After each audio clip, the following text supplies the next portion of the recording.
She was a low-key indie musician, while he was just a college student who worked late and caught the last train home every night. Though they were complete strangers, they crossed paths almost every day. But the young man never imagined that the singer he was obsessed with had been right in front of him all along. College student Lee Rae-eun worked late every night and had to catch the last train home, which was why he kept seeing the same girl carrying a guitar. Her name was Shin Hae-in. Ryo-eun could no longer remember how many times he had run into her there. Yet the two of them had never exchanged a single word. It looked like Hae-in had gotten off late again tonight. As usual, Ryo-eun sat down, pulled out his phone, and played his favorite song. Why did she always carry a guitar? Was she a music major, a member of an indie band, or perhaps a street performer? Hae-in seemed to notice him staring at her, so Ryo-eun quickly looked down and pretended nothing had happened, even though he was dying of embarrassment. He then put in his Bluetooth earbuds and continued listening to music. As always, he played Dark Planet by his favorite indie artist, Endless Afternoon. No matter how many times he heard it, the intro still sounded perfect, and the lyrics were incredible. A song this good made him wish he had someone to share it with, or even sing along to. But why did his earbuds sound so muffled today? Were they broken? Ryo-eun turned up the volume to test them, only for Hae-in to suddenly lean over and shout right next to his ear. It scared him half to death. Seeing how close she was, Ryo-eun hurriedly asked, "What's wrong? Could you turn your phone down? I can hear it clearly from over here." Only then did Ryo-eun realize Bluetooth was turned off, meaning his earbuds had never connected. Hae-in looked at him and asked, "You must really like that song. The one by Endless Afternoon." Ryo-eun stared at her in surprise. "You know this song too? That's amazing. I'm a huge fan of hers." He became so excited that he practically started waving his arms. "You're the first person I've ever met who likes Endless Afternoon. Her songs are incredible. It's just a shame she's still an unknown indie artist." Hae-in replied, "She really doesn't have many fans. Her style doesn't fit current trends, and she never promotes herself or shows her face." Exactly. If she held a few live shows, there would at least be some performance clips online, but she seems way too laid back about everything. No one even knows what she looks like. So far, all she's posted is one drawing of her original character, Obsidian. Even sharing a little about her daily life or posting a selfie would probably help her gain followers. Hae-in suddenly asked, "Do you think she should show her face?" Ryo-eun thought for a moment. "Not necessarily. As a fan, I do want to meet her in person and find out what she looks like. But whether she only wants to focus on making music or prefers to remain mysterious, I don't mind. What I like is the real Endless Afternoon." Hearing that, Hae-in smiled softly. She then raised her head and asked, "Haven't we run into each other here a few times already?" Ryo-eun awkwardly scratched his head. "I don't really remember." Just then, the train slowly pulled into the station, but Hae-in said, "Do you really think I haven't noticed you secretly staring at me?" Ryo-eun stared at her in shock. It felt like a bomb went off in his head. Her words instantly exposed his lie. So Hae-in had known all along that he kept looking at her. She had even noticed that they took the same last train every night. Even when Ryo-eun returned to work the next day, he still could not calm down. Noticing how distracted he looked, his boss asked, "Lee Ryo-eun, what happened? Did another idiot customer leave our restaurant a bad rating?" Ryo-eun anxiously asked, "Boss, what am I supposed to do? What if she thinks I'm a stalker or some kind of creep?" His boss gave him a confused look. What exactly happened? Ryo-eun then told her everything that had happened the night before. He was worried that he had left Hae-in with a terrible impression, and nervously said, "Would you keep going to a station where some creep was hanging around? You'd obviously start avoiding it." His boss reassured him, "If you're that worried, just have a proper conversation with her next time. Then you'll know what she really thinks of you." Always eager to turn everything into romance, his boss added, "And if you two get along, it might even become the start of something romantic." Ryo-eun replied shyly, "I don't have the time or energy for that right now. I graduate next year, so I need to prepare for job hunting while working to pay my rent. I'd be more than happy just becoming her friend. You know, the kind of friend I can talk about music with." But his boss confidently declared, "That's how most relationships start." Ryo-eun immediately got flustered, but she simply handed him an order slip. "Get back to work. Someone just placed a delivery order." After finally making it through another late-night shift, Ryo-eun kept wondering whether Hae-in would take the last train again. If he saw her, he wanted to apologize properly and clear up any bad impression she had of him. More importantly, he wanted to talk endlessly with her about Endless Afternoon. Finding someone else who loved the same obscure artist felt almost impossible. But when he reached the platform, he found an older man snoring loudly across the bench. Why was the man sleeping there so late at night? Worse still, that was the exact seat Ryo-in used every day. Now, he could not casually sit beside Hae-in and naturally start a conversation. He decided it would be better to focus on studying tonight. Walking up and forcing a conversation would feel strange, and he did not want to create another unnecessary misunderstanding. Just then, Hae-in's voice came from behind him. "Are you planning to stand there all night?" Was she talking to him? Ryo-in turned around in surprise. Hae-in continued, "The train won't be here for a while. Are you really going to wait standing up?" She lightly patted the bench. "There's an empty seat right beside me. Come sit down. We can wait for the last train together." Ryo-in looked at the seat beside her and hesitated for a moment. He was only going to sit there for a little while, so it should be fine. As soon as he sat down, Hae-in asked, "You're going home late again today. What kind of work do you do? And why are you always taking the subway at this hour?" Ryo-in replied, "I work the evening shift at a cafe. My boss usually lets me leave early, but when things get busy, I still end up working late." Hae-in nodded. "So you have a part-time job. Are you still in school too? Balancing work and school must be exhausting." Ryo-in asked, "Do you get home this late because of work too?" With a completely straight face, Hae-in said, "I spend my nights playing with a bunch of older men who have some very unusual tastes." Ryo-in instantly froze. She added that their interests were extremely hardcore and unique, and she could not leave until she had finished serving every customer. What exactly were these unusual tastes? Had she entered some dark world he knew nothing about? Seeing the shock on Ryo-in's face, Hae-in finally burst out laughing. She stretched and explained, "I'm talking about a music studio with rehearsal rooms and recording booths. A lot of office workers book very late sessions, so as the studio manager, I often get off work after midnight. Sometimes I even have to stay up all night." After standing there in stunned silence, Ryo-in broke into a cold sweat. "Oh, so that's what you meant." Hae-in suddenly glanced at him. "You weren't imagining anything weird just now, were you?" Ryo-in hurriedly waved his hands and tried to explain, but the more flustered he became, the worse his explanation sounded. Hae-in changed the subject. "You're busy with both work and school, so you probably don't have much time to search for new music. How did you discover an obscure artist, like Endless Afternoon?" Ryo-in recalled, "One time I caught a really bad cold and was lying alone in my apartment. Maybe the room was too quiet, because I suddenly felt incredibly lonely, so I played some random music just to fill the silence.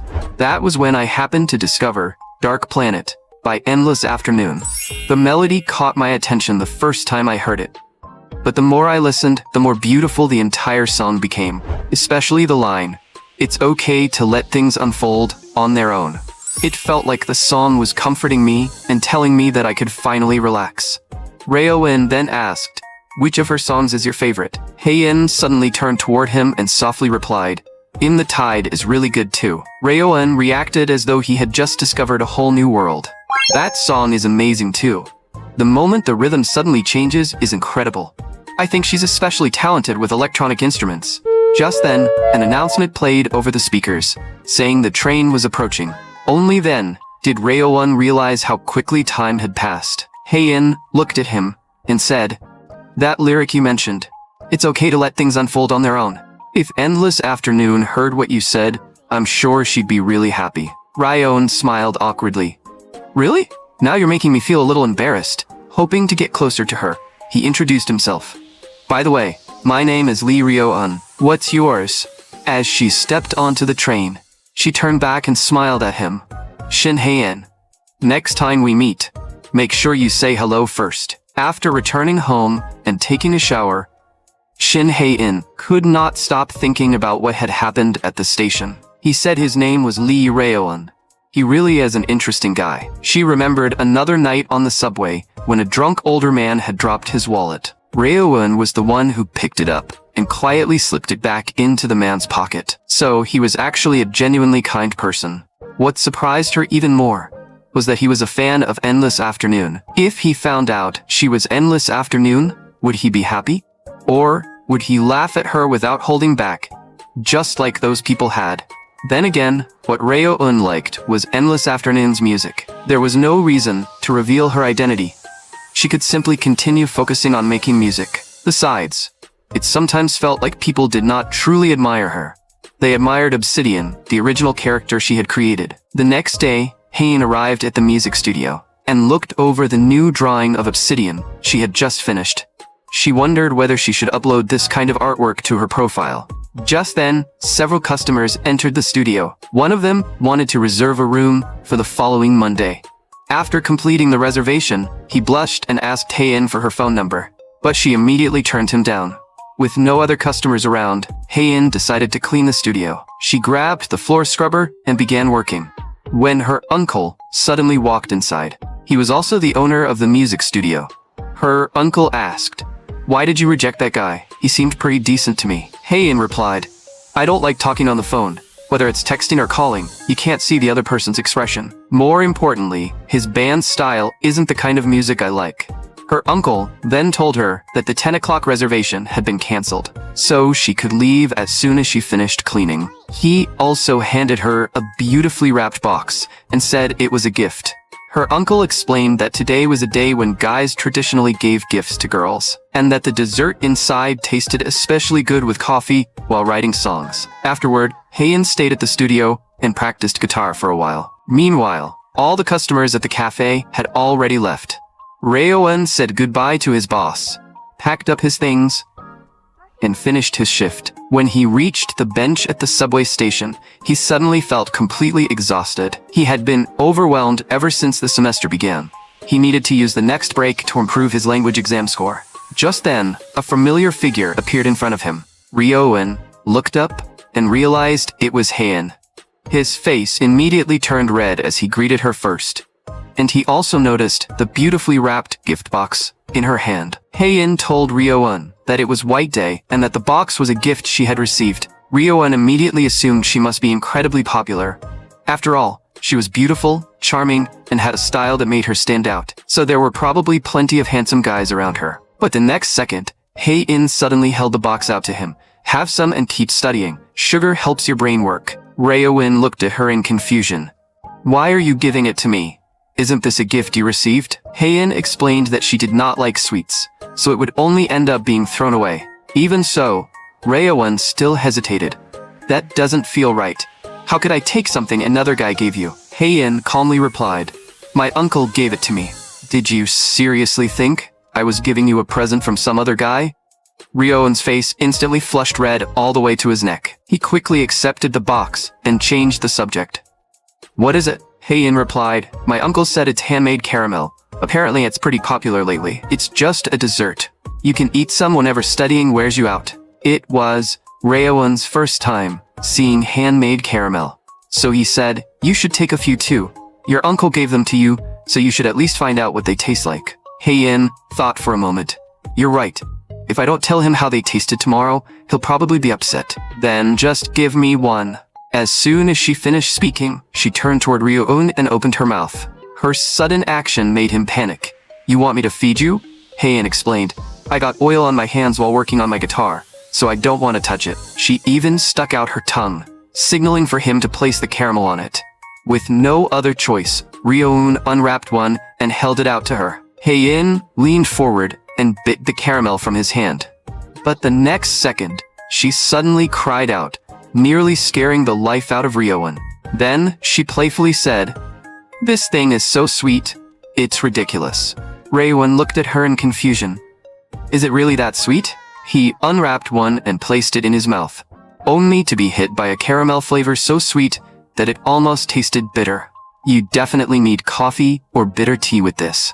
Otherwise, it's way too overwhelming." Hae-in then told him to eat another one, but Ryo-eun immediately waved his hands and refused.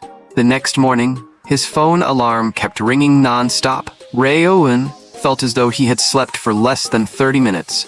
Yet morning had already arrived. As he wondered what to eat for breakfast, he suddenly noticed the handmade caramels Hae-in had given him sitting on the table. The moment he put one into his mouth, the overwhelming sweetness instantly woke up his exhausted brain. It was practically the ultimate wake-up snack. making it perfect for breakfast. Just then, a recommendation notification suddenly appeared on Ryo-eun's phone.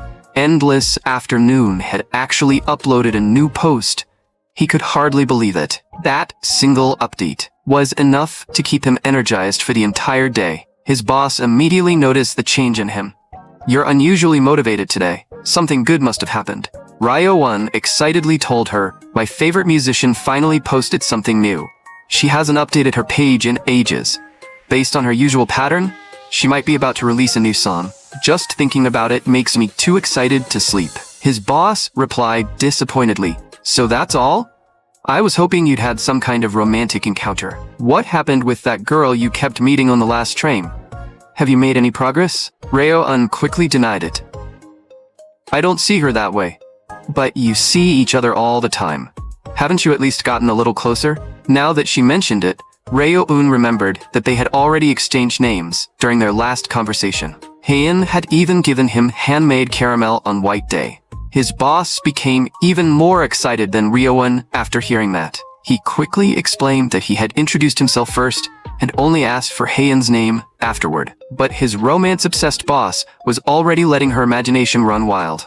She even convinced herself that the two of them had gone on a date or met up for drinks. Just then, a customer entered the cafe and ordered a cappuccino.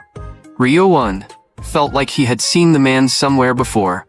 The longer he looked, the more familiar the man seemed. Then he realized it was Sang Hyun-jae, one of the hottest singers in the country. His boss told him that Hyun-jae was actually a regular at the cafe. Ryo-eun could not believe that one of the most popular musicians around frequently visited the cafe where he worked. Before he knew it, another late-night shift had finally come to an end. Ryo-eun wondered whether he would see Haein tonight and found himself hoping she would be there. Maybe she had also seen Endless Afternoon's latest post. He desperately wanted to discuss the teaser for her new song, hidden inside the obsidian artwork. Just thinking about it made him both excited and nervous. Being able to freely talk with someone about the things he loved felt incredible. But when Ryo-eun reached the platform, he stared at the empty bench and wondered, is she not coming today either? He had not seen Haein since White Day. Was she busy? Or had her work schedule changed? Or had he done something wrong and caused her to start avoiding him? A strange wave of disappointment immediately washed over him. It seemed he had gotten his hopes up all by himself, only to end up disappointed again. But then Haein's voice suddenly came from behind him. "What are you so disappointed about?" She appeared without warning, nearly giving him a heart attack. Ryo-eun awkwardly scratched his head. "It's been a while. I thought I wouldn't get to see you tonight." Haein asked, "So when you said you were disappointed, was it because I wasn't here?" Ryo-eun nodded awkwardly, but something about her felt different tonight. When he looked more closely, he noticed that her cheeks were bright red. Ryo-eun quickly asked, "Shin Haein, have you been drinking?" She covered her face and laughed. "Is it that obvious? I stopped by a bar and had a few drinks by myself. I've been completely focused on something lately, and it's almost finished, so I decided to let myself relax a little." Ryo-eun smiled. "That sounds like good news. Can you tell me what you've been working on?" But Haein only gazed at him through hazy eyes. "It's a secret." Seeing her like this sent a jolt through Ryo-eun. He never expected Haein to look this adorable when she was drunk. Then, he remembered that he needed to take control of the conversation tonight, so he quickly changed the subject. "Haein, did you see the new obsidian picture Endless Afternoon posted?" But just as he was about to explain what made the artwork so interesting, the station speakers announced the train was approaching. Why was the train arriving so quickly tonight? He still had so much he wanted to say, yet they were about to separate. And with all the noise inside the subway, they would not be able to talk properly. What was he supposed to do? He had so many things he wanted to tell her tonight. Once the new song was released, discussing the clues hidden in the artwork would be pointless, and they might end up with nothing left to talk about. So Ryo-eun gathered all his courage and called out her name. "Would you like to go have another drink with me?" The moment the words left his mouth, he felt his face heating up. Haein stared at him in confusion. Right now? But this is the last train of the night. Only then did Ryo-eun realize how sudden his invitation had sounded. Just because he wanted to talk with her a little longer, he had suddenly invited her out for drinks in the middle of the night. What if she thought he was some creep who randomly hit on women in the street? Ryo-eun immediately panicked and started apologizing. But to his surprise, Heian suddenly said, "Sure." Thinking he had misheard her, he froze on the spot. Heian stood up and moved closer to him. "I don't know why, but I don't feel like going home this early tonight either, so let's go have another drink together." Ryo couldn't believe his luck. In the quiet subway car, the only sound came from the overhead straps rattling as the train moved. Ryo-un sat beside Heian, clutching his backpack and unable to sit still. Their shoulders kept brushing against each other by accident. The reason such a tiny touch made his heart race was probably because it had been so long since he had gone drinking with someone, making him secretly excited. Heian suddenly looked up. "Lee Ryo-un, where do you live?" he replied, "Near Blue Sky Station." "Then let's drink somewhere around there. You can walk home afterward and I'll take a taxi." "Don't worry, I have a full-time job. I can afford the fare." Ryo-un scratched his head awkwardly. "Then I'll pay for your taxi." Heian smiled. "I already thought all of that through before agreeing to drink with you. But if I get really drunk, you better take good care of me." As soon as she said that, Heian motioned for Ryo-un to lean closer, saying she had a secret to tell him. She whispered into his ear, "Whenever I get drunk, I sleep completely naked." Ryo-un instantly froze in shock. But Heian kept staring at him with a strangely suggestive look in her eyes. Just then, an announcement sounded inside the train. "Please exit through the doors on the left." On their way out of the subway station, Heian finally said, "I was only teasing you back there." She then asked, "Do you live around here?" Ryo-un replied, "My apartment is about a 5-minute walk from here." "An apartment? So you live alone?" Ryo-un said, "There's a pretty good draft beer pub nearby. I'll take you there." Heian smiled and teased him, "I'm only following you because I trust you completely." But when they arrived at the pub, Ryo-un suddenly stopped in his tracks. The place had already shut down. He apologized awkwardly. "I'm sorry, I haven't been here in a while, so I didn't know it had closed." Ryo-un quickly pulled out his phone to search for another bar nearby. But it had been so long since he last went drinking that he had no idea what other places were still around. He was afraid that picking somewhere at random might ruin the mood. Even if they were only having a casual drink, he did not want to mess up the night. Yet his phone connection chose that exact moment to become painfully slow. Heian watched the flustered Ryo-un with a puzzled expression. Then she said, "I actually have a good idea. It's already this late, so most places are probably closed. That only leaves one place we can go." She gave a sly smile. "You know where I mean, don't you?" Ryo-un's heart skipped a beat. She can't possibly mean my place, right? With his nerves running wild, he brought Heian back to his apartment. On the way, they stopped at a convenience store to buy some snacks to go with their drinks. After stepping inside, Heian looked around. "Your place is surprisingly clean." Ryo-un silently thanked himself for randomly cleaning the apartment the previous week. Otherwise, she would have seen the pigsty he normally lived in. Heian suddenly turned around and asked, "Do you have a girlfriend?" Ryo-un looked confused. "Why are you asking that?" Looking tired, Heian sat down beside the couch. "I don't want anyone thinking I'm some crazy woman who barged into a man's apartment when he already has a girlfriend. It could cause a huge misunderstanding, and I have no intention of becoming the bad guy." When Ryo-un told her he did not have a girlfriend, he could clearly tell that Heian seemed relieved and was suddenly in a much better mood. He sat down beside her and asked her the same question. But Heian shyly replied, "I'm already seeing someone. He's a foreigner named Liam. He has a sharp tongue, but he's an amazing singer and a great fighter." Ryo-un immediately became serious. "Then isn't it inappropriate for you to come drinking alone with me?" Heian looked at him with flushed cheeks and burst out laughing. "I was just kidding. Liam is actually the lead singer of a band. I thought you knew a lot about music, so I assumed you'd realize it was a joke." Ryo-un replied helplessly, "How was I supposed to know that? But seriously, you scared me. For a moment, I thought I had unknowingly hurt someone." Heian let out a helpless sigh. Then she raised the can in her hand.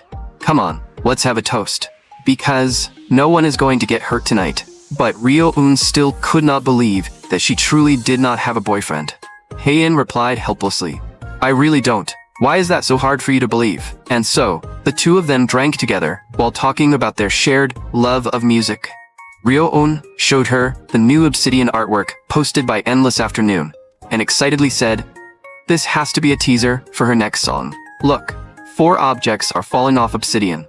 That definitely means Endless Afternoon is releasing a new song in April, and one of those objects is a ukulele, which means the next track will probably be built around a ukulele or guitar. But when Hae-in created the artwork, she had not hidden any of those so-called clues. As he continued talking, the drunken Ryo-eun became so emotional that he started crying. "I'm so happy I discovered all these clues. Just thinking that she might release a new song in April is driving me crazy with excitement." "Hae-in, aren't you excited too?" But Hae-in could only panic internally. "I already finished recording the song, but I never planned to release it in April. Do I seriously need to hurry up and sign a distribution deal now?" Ryo-eun continued staring at Hae-in, before suddenly saying, "Your voice sounds a lot like Endless Afternoons. You both have that slightly hazy, husky tone, and you speak in such a gentle way. But Endless Afternoon's voice is clearer and more beautiful. She'll always be the best to me." Hae-in replied helplessly, "I never realized you loved Endless Afternoon this much. You're already drunk, yet you still can't stop talking about her." Only then did Ryo-eun realize something. "Are you getting bored?" But Hae-in replied, "I think it's interesting. It's much better than talking about something serious." After saying that, Hae-in stood up from the floor and dropped onto the couch with a soft thud. "Keep talking. I want to listen while lying down." Ryo-eun immediately objected. "You can't do that. You'll fall asleep. I'm not some late-night radio host." But the next second, Hae-in suddenly shifted into another position and lay across the couch. "I'll listen like this. If I fall asleep, I'll just take a nap before leaving." Ryo-eun stared at her in disbelief. How was anyone supposed to stay calm in a situation like this? He quickly asked, "Are you seriously planning to sleep here? Is that not allowed? You're not teasing me again, are you?" Before Ryo-eun could react, Hae-in suddenly leaned closer to him. "Whether I'm joking or being serious is entirely up to you.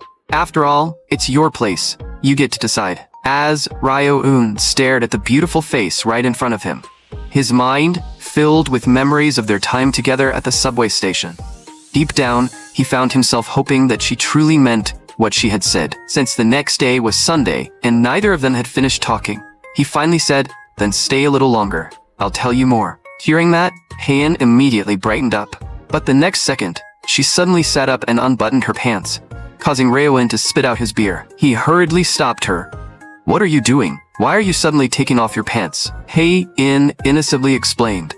"The beer made my stomach feel bloated, so I just undid the button.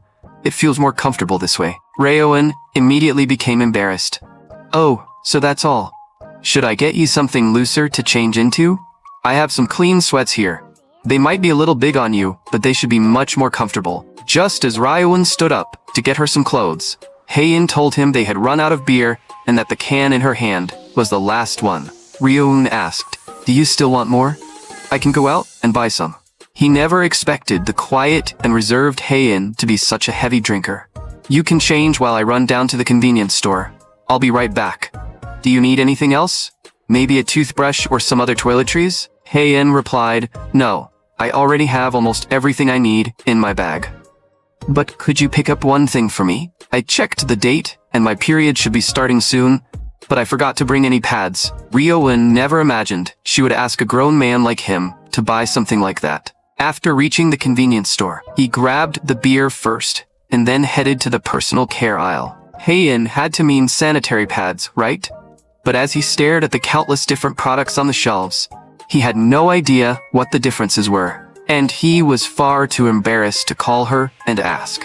Just then, Ryo-eun noticed a red box of condoms on the bottom shelf. An absurd thought immediately entered his mind. There's no way Hae-in meant this, right? The next second, he slapped himself across the face. What was he even thinking? He had clearly lost his mind. Still, it would be a lie to say that absolutely nothing had crossed his mind. After all, Hae-in was an incredibly attractive woman. That was exactly why he refused to let one reckless impulse ruin everything between them. He did not want to repeat what had happened before, when he only focused on confessing his feelings and ended up being abandoned. Right now, simply seeing Hae-in whenever he caught the last train was already enough to make him happy. But what was he supposed to do if she was the one who approached him first? Then he would not exactly have a reason to reject her. The thought alone made Ryo-eun's entire face turn bright red. Even imagining something like that felt unbelievable. Before long, Ryoun finished shopping and returned home. But when he entered the apartment and called Haeun's name, there was no response. She had already changed clothes and fallen asleep on his bed. Her breathing was so soft that he could barely hear it. Ryoun suddenly remembered that she had been completely focused on finishing something lately.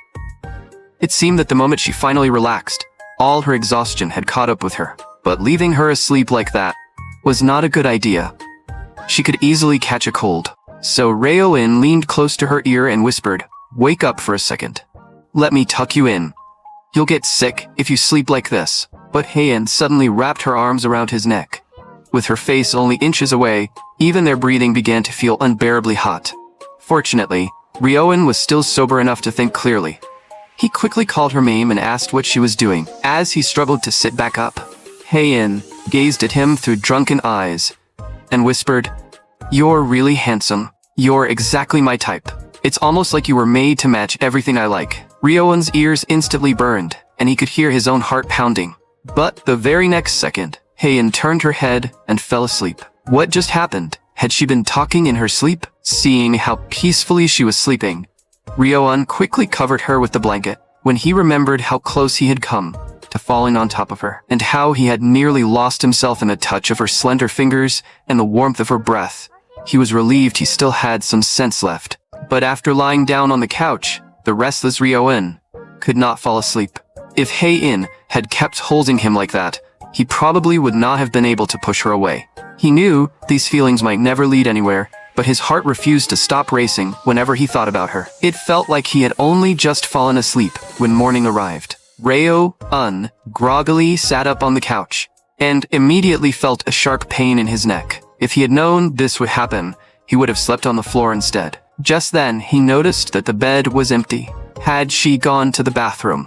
Then, Ryoun noticed a sticky note lying on the floor. Haeun had already gone home, and before leaving, she had even put the clothes she borrowed into the washing machine. She had also neatly organized the beer cans he had carelessly left scattered around the night before. But then, Ryoun spotted a familiar red box nearby, and initially assumed it was leftover trash. The moment he took a closer look, he froze. Why is this in my apartment? How did it even get here? He clearly remembered that he had never intended to buy condoms the night before. He could still remember standing in front of the shelf at the convenience store, telling himself that he had only invited Haeun over because he wanted to talk, and that she did not seem like the kind of woman who would casually sleep with someone. But somehow, when he checked out, he had absent-mindedly tossed the box of condoms in with everything else. What was he supposed to do now? Haeun had definitely seen it. She would think Ryoun was a pervert who had been planning something from the beginning. She might even believe that his invitation to drink had been made with ulterior motives. After finishing work that evening, Ryoun returned to the subway station. His emotions were a complete mess.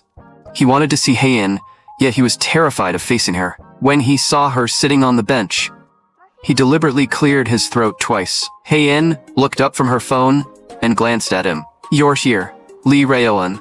But at that moment, Ryoun had no idea what to say. He awkwardly sat down beside her, desperately trying to think of a way to explain everything. Should he claim that he bought the condoms for a school assignment and needed them for a product marketing report? No, maybe he could say they were a lucky charm that supposedly brought good luck on exams. He needed a different excuse. But lying to her would be far worse. Ryoun finally decided to admit exactly what had happened. Even if Haeun yelled at him, it would still be better than deceiving her. He raised his head. "Haeun, about that thing in my apartment last night." But before he could finish, she interrupted him. "Let me speak first. There's something I need to tell you first. For a while, I think I need to keep my distance from you."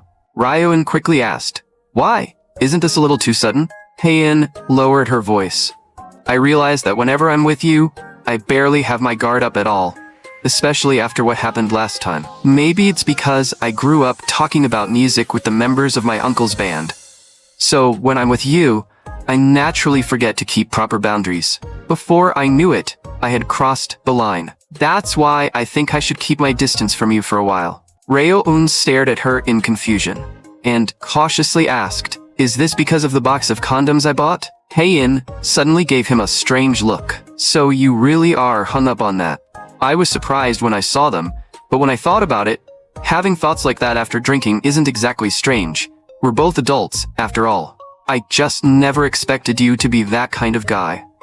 Raeun's heart nearly stopped, and he froze with a look of pure shock. He hurriedly explained that he had never invited her out for drinks with any hidden intentions. He had only wanted to talk with her about endless afternoon. Seeing how panicked he was, Haein finally stopped teasing him. Anyway, when I said I crossed the line, I wasn't talking about that. Nothing happened between us. Raeun became even more confused. Then what exactly did you mean? From the look on Haein's face, she seemed to be struggling to say it aloud. After a moment, she covered her mouth and admitted in embarrassment, because I was unbelievably annoying that night. Raeun stared at her, completely puzzled. Haein continued, if you don't understand, think back to everything I did that night. You invited me out for drinks, but I barged into your apartment, shamelessly wore your clothes, made you sleep on the couch, and then acted like it was perfectly natural for me to take your bed. Everything I did that night was rude and bizarre. So that was what she meant. But Raeun had never cared about any of it. She continued, I didn't realize what I was doing while I was drunk, but once I sobered up, I felt terrible.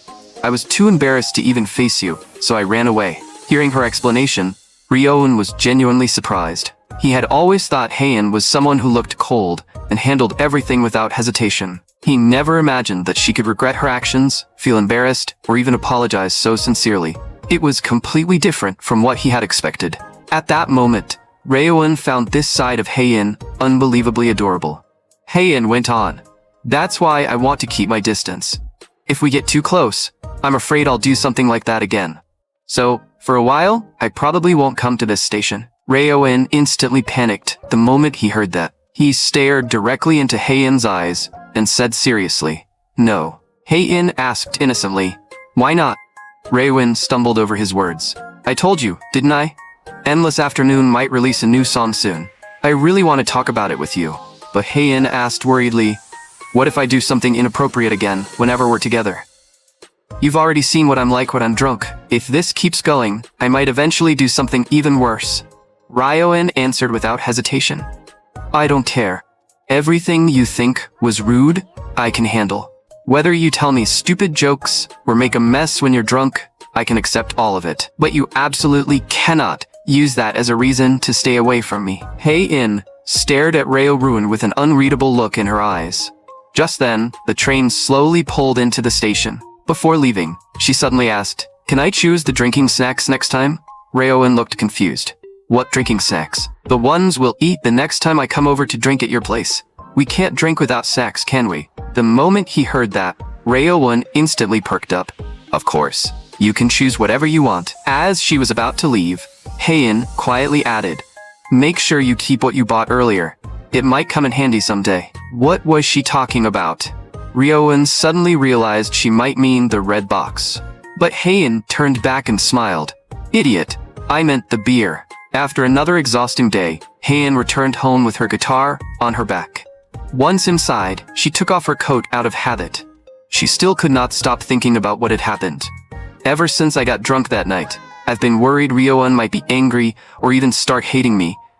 That's why I tried to keep my distance. But when I think about everything I did that night, even if he accepted my rude behavior and forgave me, that doesn't mean that embarrassing night will simply disappear. He'll probably remember it every now and then. The thought filled Haein with regret. Why had she behaved like that and drunk so much? She had zero boundaries. What if she had not fallen asleep that night? Would things have become even worse? Something else might have happened between them. Just imagining it gave her chills. Haein immediately sat up. What am I even thinking? I need to stop letting my imagination run wild. I should take a shower and work on my song. I suddenly got inspired in the rehearsal room earlier and recorded a short section. Just then, she glanced at her phone and noticed a new private message. It was from Sung Hyun-jae. Why would he contact her?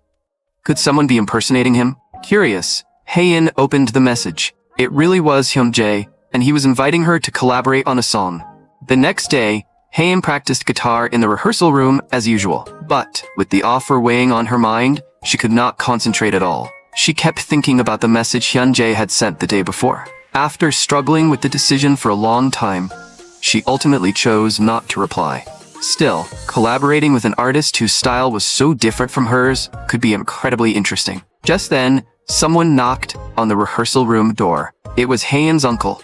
"Are you still practicing?" Haeun replied, "I'm already finished. I was just about to clean up." Her uncle said, "I'm ordering delivery tonight. Want some extra spicy tteokbokki?" Haeun gave him a doubtful look. "Are you sure you want to eat something that spicy this late?" But the next second she changed her mind. "Of course I want some. Tell them to make mine even spicier. I deserve to treat myself today." While they ate, her uncle sighed happily. "Tteokbokki really is the perfect food when you're stressed. This is incredible. You should eat more before all the rice cakes stick together." But Haeun remained distracted, still wondering whether she should reply to Hyunjae's message. Would it seem rude if she waited too long? She needed to make a decision soon. Seeing how unenthusiastic she looked, her uncle assumed the tteokbokki was not spicy enough. So Haeun finally told him about the private message from Sung Hyunjae. Her uncle looked genuinely surprised. "Sung Hyunjae personally asked you to collaborate? That's an incredible opportunity." Haeun replied, "I know it is, but it all happened so fast that I still don't know what to do." Her uncle asked, "Did he demand something unreasonable?" "No, it's just that he's one of the hottest musicians right now. If I work with him, people are obviously going to start paying attention to me too. I'm worried my identity might be exposed." Her uncle believed she was worrying for nothing. He wanted to tell her to silence every critic with her talent. But when it came to Haeun, he could not say something like that so casually. He knew exactly what she had experienced as a child. He knew how much pain she had endured, and how the scars from that time continued to torment her, even now. More than anything, he wanted her to overcome those wounds, spread her wings again, and pursue her dream of making music. As a fellow musician, he knew Haeun was an exceptionally gifted artist. So her uncle suggested, "Why don't you meet him and talk first? That would be better than worrying about it alone. You're both musicians. He might understand what you're going through, and even offer some useful advice. Even if you decide not to collaborate, there's no harm in getting to know him. But make sure you get his autograph when you meet. We can use it to promote the studio." By the time Haeun finally finished work, she had already spent the entire day agonizing over the offer and had not touched the new song she originally planned to revise. Just then, Haeun noticed several celebrity posters displayed downstairs. When she stepped closer, she realized that some of them featured her favorite rock idols. She could not help wondering how they managed to live normal lives while constantly surrounded by public attention. How much courage did it take to endure that kind of pressure? She wished she could face the world as fearlessly as they did. Later that night, the subway station was unusually quiet, with barely anyone else around. Ryoun was childishly pinching his cheeks as he practiced smiling. The moment he saw Haeun, he called out, "Haeun, come over here. There was a special career event today, and I learned some new interview techniques." Apparently, a natural smile leaves a better impression. You can take a look at this booklet too. After flipping through a few pages, Haeun said, "I never realized job interviews required this much preparation." Ryoun explained that there was still much more to prepare. He needed to come up with a personal story that matched the company's culture and practice a proper self-introduction. Haeun studied the booklet carefully, looking as though she was thinking about something. She then told Ryoun that he needed to maintain eye contact with the interviewer while answering questions. She even suggested that they practice right there. Haeun stood up and said, "I'll sit on the bench across from you and ask random questions. All you have to do is stay here and answer. If you look away from me, you're immediately disqualified." Ryoun suddenly felt that practicing an interview in the middle of the station was incredibly embarrassing. But Haeun pointed out that hardly anyone was around at this hour, so he reluctantly agreed to give it a try. Ryoun straightened his back and kept his eyes firmly fixed on Haeun. Although they had not known each other for long, this was the first time she had seen such a serious expression on his face. Looking at him now, Haeun thought this must be what Ryoun looked like when he was giving it his all. Perhaps when he attended a real interview, he would face it with the same serious attitude and give it his absolute best. The thought suddenly made her curious to see him wearing business casual clothes, with his hair neatly slicked back for an interview. Pretending to be serious, she began the interview. "Now answer the question properly. When was the last time you kissed someone?" Ryoun immediately jumped to his feet. No company would ask something that personal. But Haeun calmly replied, "Some companies prefer unconventional questions." "You failed this interview," Ryoun joked. "I'm reporting your company to the authorities." This place is completely unprofessional. Hae-in lowered her head and thought for a moment. Then, she said, "Still, you followed all my instructions, so I'll pay you an interview fee." With that, she began searching through her bag. A moment later, she handed Ryo-un a small purple piece of plastic and told him it was her lucky charm. Looking closer, he realized it was an electric guitar pick. Hae-in said, "As long as you carry this lucky charm, you won't make any mistakes. It even has marks from all the times I've practiced with it. With this, you'll be able to get a job no matter where you interview." Ryo-un closed his hand tightly around the pick. "No matter where I go for an interview, I'll make sure to bring it with me." Hae-in tilted her head and gave him a gentle smile. Meanwhile, Sung Hyun-jae was working late on a new song when a message suddenly appeared on his phone. To his surprise, Shin Hae-in had finally replied. She said she wanted to interview him first before deciding whether to collaborate. So that was how she described an in-person meeting. The artist known as Endless Afternoon really was unusual. The next morning, Hae-in arrived outside the office building at the agreed location, only to realize she had forgotten which floor the studio was on. Just then, someone asked, "Are you Endless Afternoon?" It turned out Hyun-jae had already been waiting downstairs. He politely introduced himself. "Hello, I'm Song Hyun-jae. Was this place difficult to find?" Hae-in replied, "Not really. I found it quickly by following the map. But all the alleys around here look similar, so it was a little confusing." Hyun-jae glanced behind her. "Did you come alone? When we talked online, you mentioned having band members. Didn't they come with you?" Hae-in explained, "I usually work alone. The other members only come in when I need help recording or arranging." Hyun-jae said, "So it's almost like a one-person band?" Hae-in nodded. "Exactly. Everyone else has their own projects in different places. And our drummer is still a college student." "I see. You perform as a band, but you're also essentially a solo artist. Let me take you upstairs.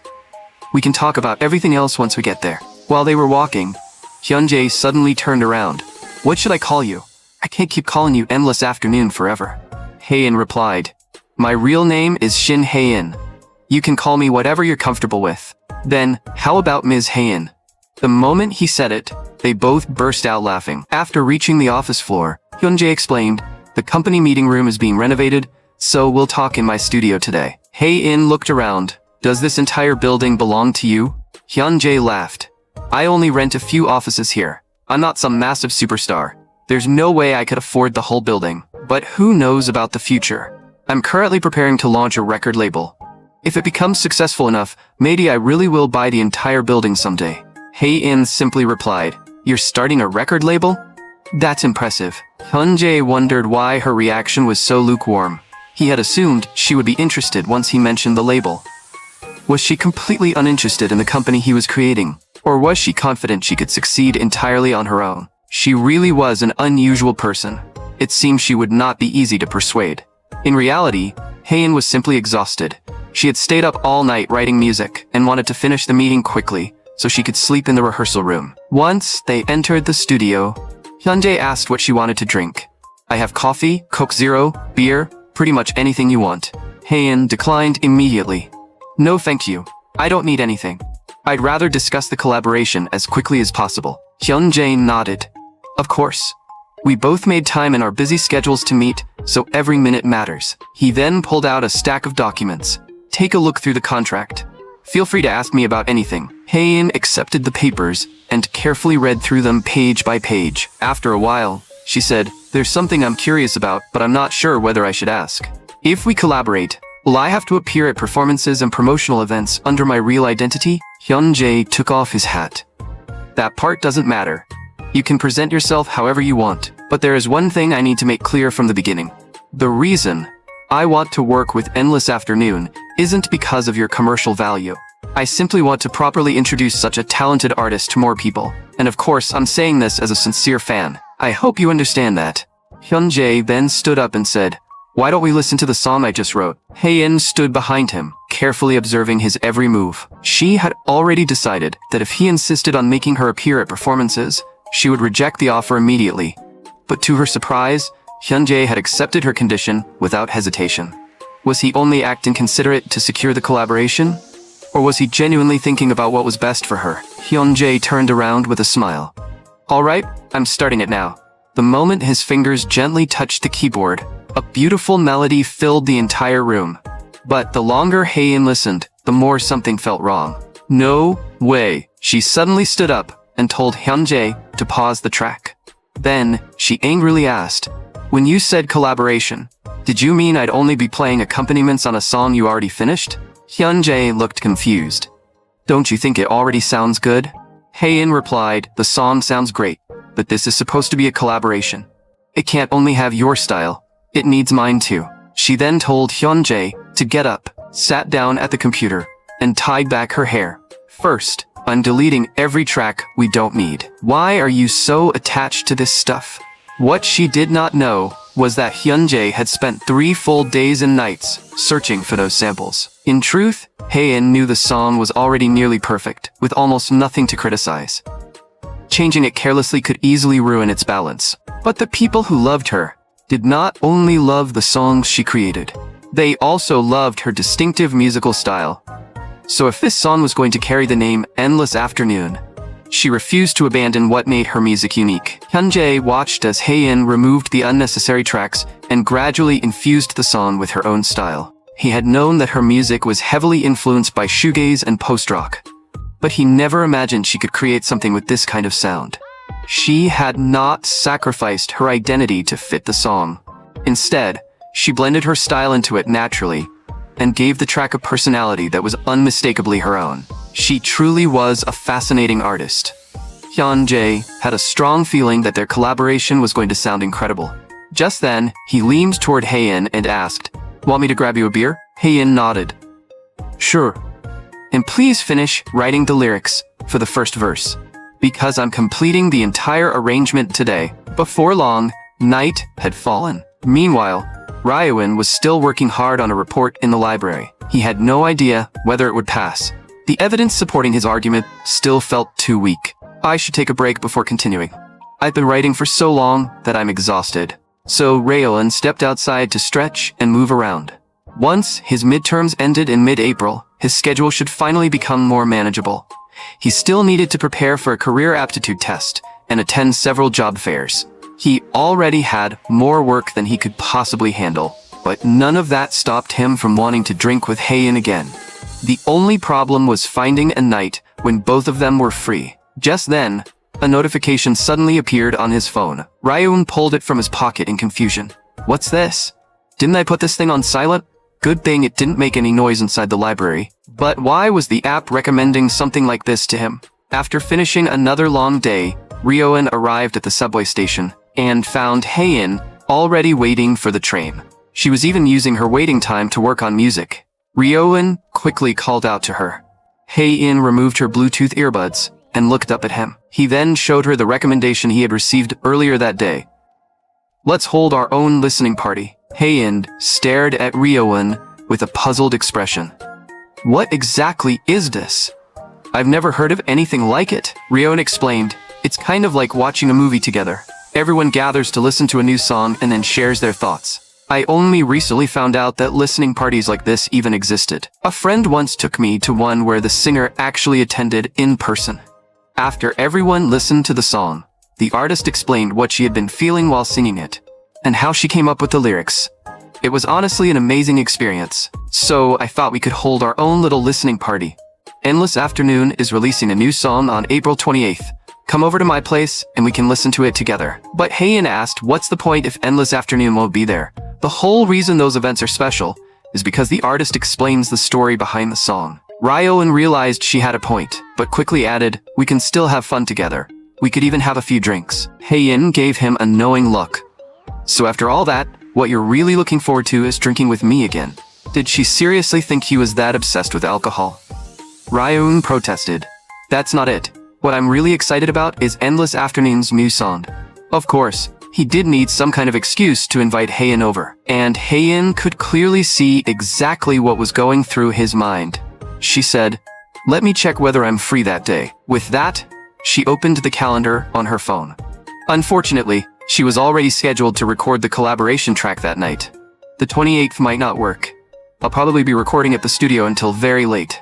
The disappointment on Ryoun's face was immediate. Then I guess it can't be helped. But the next second, Haein said, "I'll see if I can rearrange things. There's still some time before the 28th. Rye-eun quickly replied, "Don't worry about it. It was only a random idea I came up with on the spot." That was what he said. But his expression had already given him away.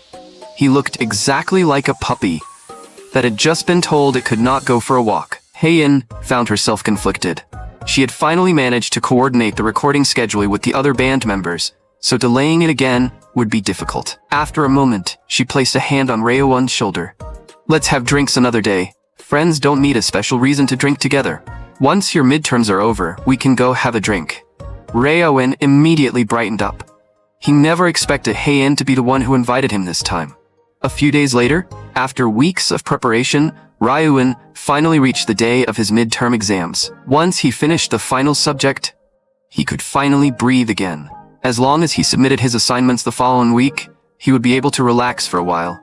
The exam covered so much material that it had completely exhausted him. Just then, one of his classmates came over and invited him to celebrate. Ryo-eun could only apologize. "I have a part-time shift today, so I really can't go." His classmate insisted that everyone from the club would be there, and told him to take the day off. But Ryo-eun remembered that he had already called out once the previous week, so he had no choice but to go to work. More importantly, today was the day Endless Afternoon was releasing her new song. Their listening party may have fallen through, but even if he had to listen alone, Ryo-eun was determined to fully enjoy the new track and not miss the happiness he had been waiting for. Ryo-eun waved goodbye to his classmate and wished everyone a great time. Endless Afternoon's new song had already been released at 4 that afternoon, but he wanted to wait until he got home from work so he could listen to it properly, in peace. He could barely contain his excitement just thinking about it. Even while working at the cafe, he was overflowing with energy. Despite getting off work late, Ryo-eun remained in a great mood throughout the subway ride home. The moment he arrived, he quickly set down his backpack and sat on the couch with his phone. "I can finally listen to it properly. I wonder what kind of masterpiece she made this time." Just then, his stomach suddenly growled. Ryo-eun realized that he had been so excited that he had forgotten to eat dinner. He had eaten a few snacks from his boss at the cafe, but he was still starving this late at night. It had been a long time since he ordered a late-night meal, and since he had recently been paid, he decided to treat himself to some fried chicken. He even left a note, asking the delivery driver to leave the food outside, allowing him to take a shower without worrying. Ryo-eun happily hummed a song as he showered, but after a moment, he suddenly froze. Why was Hae-in's voice the only thing filling his mind? Today was supposed to be an exciting day, so why did everything suddenly feel so lonely without her there? Just then, the doorbell began ringing repeatedly. Ryo-eun frowned in confusion. "What's going on? Did the food arrive already? I told them to leave it outside, so why do they keep ringing the bell?" He hurriedly got dressed and ran to the door without even drying his hair. As he opened it, Ryo-eun said, "I clearly left a note when I ordered." But halfway through his sentence, he realized the person outside was not the delivery driver. It was Shin Hae-in, and Ryo-eun could hardly believe his eyes. He immediately became flustered. "What are you doing here?" But Hae-in looked equally surprised. "Weren't you the one who invited me to your listening party?" Ryo-eun replied, "But you said you had plans. I thought you couldn't come." Hae-in answered, "I wanted to join the listening party, so I came early." She then raised the bag in her hand. "I even brought a bottle of good liquor." Ryo-eun stared at her in disbelief, before quickly taking the bag. "Come inside. I only just got home too." Hae-in suddenly covered her mouth and laughed. "Do you always dress like this when you're home alone?" As she spoke, she pointed directly at Ryo-eun. He looked down and finally realized that he had rushed outside, wearing nothing but a pair of shorts. Mortified, Ryo-eun immediately ran back into his room to put on some proper clothes. Hae-in realized he must have been showering earlier. No wonder he had not opened the door despite all her ringing. Ryo-eun hurriedly pulled on a pair of pants, but his mind was still in complete chaos. Hae-in had shown up at his apartment without even warning him first. Worse still, the room was a mess, and he had not even taken out the trash. What was he supposed to do? Just then, Hae-in walked over and asked whether she could borrow another set of clothes like last time. She wanted to shower before they started drinking, and she began taking off her coat as soon as she said it. Ryo-eun instantly froze. But Hae-in casually walked into the bathroom, as if she had been there a million times, and turned on the shower. From outside, Reo-in could clearly hear her quietly humming while she washed. He did not waste any time either, and immediately began cleaning the apartment in a panic. He could not believe she still remembered his address. She had left without saying a word last time, yet somehow remembered the route perfectly. Would she start doing this in the future too? Showing up at his apartment without any warning? If so, he would have to clean at least a little every day. He absolutely could not let the place start smelling weird.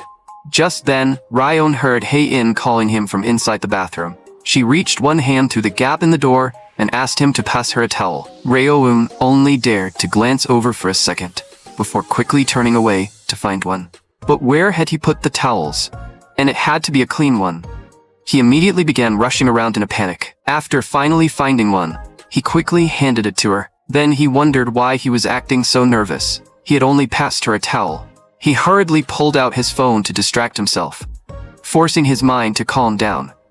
A short while later, Hae-in stepped out of the bathroom wearing an extremely oversized shirt. But it was so large that whenever she moved, it looked as though it might slip straight off her shoulders. With no other choice, Ryo-in brought out the sweats she had worn last time. It was still too big, but at least it would stay in place once she zipped it up. After changing, Hae-in waved the long sleeves around. "Your shoulders are seriously broad. This looks incredibly loose on me." Ryo-in then asked, "How did you finish so early today? I thought you said you had to stay late for a recording session." Hae-in smiled and explained that she had been in unusually good form that day, so the recording had gone much faster than expected. During the session, she had told the staff, "Keep the take I just recorded, but I want to sing it one more time. Start the track from the chorus. Use the previous take for the verse. I'll record another one, so we have extra material for the mix." Even the band leader noticed how unusually fast she was recording. Normally, she refused to stop until everything sounded perfect, and would demand take after take. He could not help wondering whether she was just phoning it in, because it was not her own song. But bassist Lim Ji-won replied, "We'll know whether she was phoning it in once we hear the finished track." But to everyone's surprise, the finished take was flawless, just like always. Just then, Hae-in stepped out of the recording booth. "I'm done with my part. Is there anything else you want me to adjust?" The other members all gave her a thumbs up, saying her performance had been perfect. Since they had finished early, someone suggested going out for a celebration. But Hae-in quickly declined. "I already have plans tonight. Once the mixing is done, you can all head home together. We can celebrate another time. The drummer already left early anyway." "Great work, everyone. I'm heading out first, so get home safely." The remaining members exchanged confused looks. They had been looking forward to celebratory drinks, especially since the new song had been released that day. Had Hae-in gotten a boyfriend?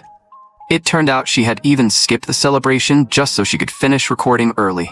Hae-in explained to Ryo-in that no one could predict exactly when a recording session would end, so studios usually booked plenty of extra time. Sometimes they simply finished ahead of schedule. Ryo-in said, "I see.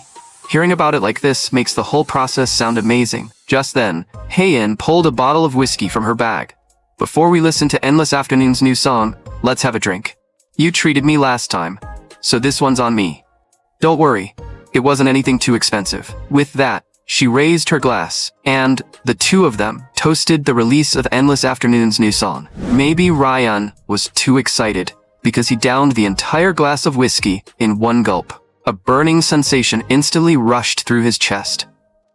Hae-in stared at him in shock. "Wait, you drank the whole thing at once?" Ryo-in asked, with a flushed face. "Was I not supposed to?" Hae-in was only worried that he would get drunk too quickly. But Ryo-in remembered drinking whiskey before, and he had never gotten drunk this easily. Hae-in checked the time on her phone. It should be time to start the listening party. Since it's already late, let's listen on our own phones. Endless Afternoon's new song was titled Blue Kite. They put on their earbuds and agreed to press play at the exact same time. The moment Ryo-in tapped the play button, the entire room fell silent. As Hae-in listened to her own song, she slowly became lost in thought. She had already heard it hundreds of times throughout the recording and mixing process. It would be a lie to say she had never grown tired of it, but listening quietly like this brought back all the struggles she had faced while creating it. Her heart was filled with countless broken fragments, and part of herself had been sealed inside this song. Very few people were willing to truly listen to music like this. There probably was no one else quite like Lee Ryo-in. She never expected him to listen to her songs with such sincerity. She only wished he could like her a little more too. But, just then, tears suddenly welled up in Ryo-eun's eyes, leaving Hae-in completely stunned. She instinctively reached out to wipe them away. But her sudden movement startled Ryo-eun. He quickly explained, "The lyrics just hit me really hard. This song is incredible, especially the lines. Even if I force myself to fly high enough to meet your eyes, I still can't reveal how I feel. And today, I'm becoming a little more like you. It feels like the song was written about me. I couldn't stop myself from tearing up." Ryo-eun then asked Hae-in what she thought of the song. Hae-in forced herself to answer calmly. "It's good. The guitar sounds beautiful, and the melody is nice too." But inside, her mind was in complete chaos, and she had no idea how to react. When she had first heard about the listening party, she had found the idea embarrassing and wanted nothing to do with it. But now, she wanted nothing more than to drink until she forgot everything. At that moment, Lee Ryo-eun quietly stared at Shin Hae-in. His mind suddenly felt completely out of control. Was it because of the strong whiskey? Or had he simply become lost in the music? As he looked at Hae-in's flushed cheeks, he felt an overwhelming urge to pull her into his arms. Were these his genuine feelings, or merely a reaction created by the whiskey and the music? The next day, Hae-in returned to the music studio and threw herself back into creating. As she looked over the artwork she had just finished, she wondered whether she should upload a new post. But while she was deep in thought, a man suddenly appeared behind her and startled her. He gave her a puzzled look. "Why are you so surprised? After you left yesterday, Sung Hyun-jae asked me to check with you. He wants to know whether we should make a music video for the collaboration track. It could be styled like a virtual singer cover video. You wouldn't have to fully show your face.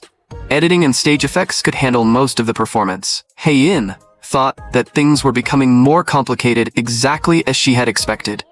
From the beginning, she had wanted nothing to do with anything beyond producing the actual song.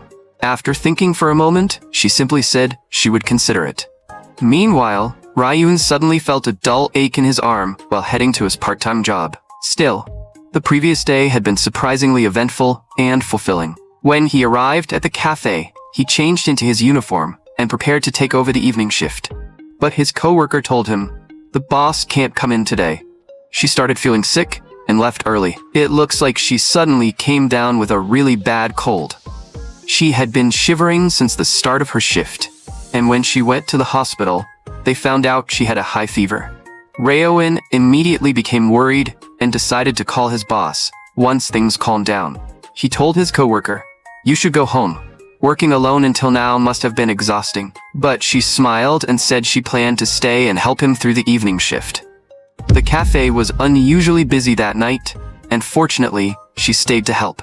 Otherwise, Ryo-eun would never have managed everything alone. Even so, he could not stop worrying about his boss. During a quiet moment, Ryo-eun called her and asked whether she was feeling any better. She was still lying in the hospital. The doctor said she had pushed herself too hard, and she was currently on an IV. She admitted that she had spent the previous night binge-watching a show while drinking heavily, only to end up making herself sick. Even from her hospital bed, she was still worried that Ryo-eun might be overwhelmed at the cafe. Ryo-eun glanced back at Won Shin-young, who was still working hard, and said, "Shin-young stayed after her afternoon shift to help me." His boss sounded shocked. "Then she's basically working 2 shifts in a row. That has to be exhausting." Ryo-eun lowered his voice and replied, "I told her the same thing, but she said she's currently taking a break from college and has nothing else to do during the day, so she doesn't mind." His boss replied, "That's still too much work. Don't worry, I'll make sure both of you receive proper overtime pay. Close the cafe early tonight. Once I finish a few more tests, I'll stop by the shop." After ending the call, Ryo-eun felt relieved. His boss still sounded energetic enough, so it seemed it wasn't anything serious. Just then, Won Shin-young turned around and asked, "How is the boss doing?" Ryo-eun replied, "She said you'll be paid properly for the overtime, but working this many hours is exhausting. Don't push yourself too hard. Still, we've been getting a lot of dine-in customers at night lately, and I probably can't handle everything alone." To his surprise, Shin-young raised her fist and declared, "I may look fragile, but I'm actually really strong. I've been tough ever since I was a kid. Fortunately, She was friendly and energetic, so working alone together never felt too awkward. Ryuan said, "I'll take out the trash and check around outside while I'm at it. Leave the garbage bins to me." But just as he was about to turn away, he noticed that Shin-young still seemed to have something to say. She asked, "The boss told me you're a senior in college, so you must be older than me, right?" "I'm 23. Ryuan awkwardly scratched his head. "Could you watch the counter for a while? I'll go handle the trash." He carried 2 large bags of garbage outside, breathing heavily by the time he reached the dumpster. He had not expected Shin-young to be so approachable. They had only worked together for 1 day, yet he felt something he could not quite explain. It reminded him of the past. Back then, he never knew how long a relationship would last or whether they would continue seeing each other. Even after growing closer, the other person somehow still felt unfamiliar. Were people constantly measuring and adjusting the distance between them, all for the sake of keeping a relationship alive? Just then, Shin-young suddenly shouted from inside the cafe, "We have a disaster." The delivery order had come in for 15 drinks and sandwiches, and she urgently called Ryuan back to help. An order for 15 sandwiches at this hour felt almost like an absolute nightmare. And to make matters worse, every single drink was different. With no other choice, the two of them immediately divided the work. Trouble truly came all at once. They were almost ready to close, yet an incredibly complicated order had appeared out of nowhere. Fortunately, Shin-young had stayed behind to help. Ryuan had been worried at first since she had only worked there for 2 months. But she handled everything efficiently. More importantly, she was responsible and incredibly reliable. Thanks to their teamwork, they finally completed the entire order. Once it was over, Ryuan felt completely exhausted, and the number of dine-in customers was still increasing. Even though her shift was finished, Shin-young offered to stay and help with the closing tasks. Ryuan joked, "The boss doesn't want to reimburse your taxi fare, so she told you to hurry home." But Shin-young explained that she lived just down the road and did not need a taxi. With that, she waved goodbye. Ryuan reminded her to be careful on the way home, then began cleaning up and preparing to close the cafe. But just then, Hae-in suddenly appeared in his thoughts for no apparent reason. They had spent so much time together, yet Ryuan still had no idea how old she was. When he arrived at the subway station, the first thing he did after seeing her was ask her age. Hae-in answered with a perfectly serious expression, 39. Ryuan instantly froze. "Are you messing with me again?" Hae-in laughed.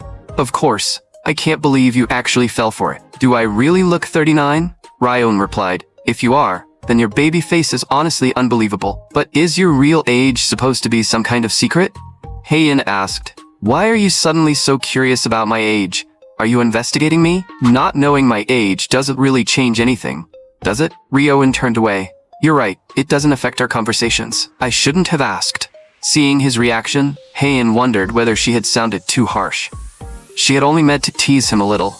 So she said, "I can tell you, but you have to promise me one thing first. From now on, call me Miss Hae-in. I actually like it when you call me that." Even though it does sound a little awkward, Ryuan turned toward her and asked, "Miss Hae-in, may I ask how old you are? Are we the same age?" Hae-in lowered her head and quietly replied, 21. Ryuan froze. He could not believe he was actually 4 years older than her. It made no sense. Hae-in was already working full-time, and most people were at least 22 by the time they graduated from college. How could she only be 21? It turned out that Hae-in had never attended college. She had started working as soon as she became an adult. When she saw the disbelief on his face, she even offered to show him her ID. So when she had mentioned someone still being a college student before, she had been talking about the drummer, not herself. But how had someone so young become so skilled at making whiskey bombs? Had her uncle taught her that too? Just then, the train slowly pulled into the station. Hae-in suddenly placed an arm around Ryuan's shoulder. "Anyway, we already made a deal. You're never allowed to change what you call me. Do you understand, older brother, Ryuan?" Maybe because Hae-in had entered the workforce at such a young age, she spoke and acted with unusual maturity, and seemed far more experienced than most people her age. Ryuan had always assumed she was either his age or even older. He never imagined she was actually 4 years younger than him. That evening, the cafe was unusually crowded. His boss had returned to work even though she had not fully recovered, but before long, she was already exhausted. She even said she needed to get a massage before coming in the next day. Ryuan told her to rest more, but she insisted that the cafe was too busy for her to stay home.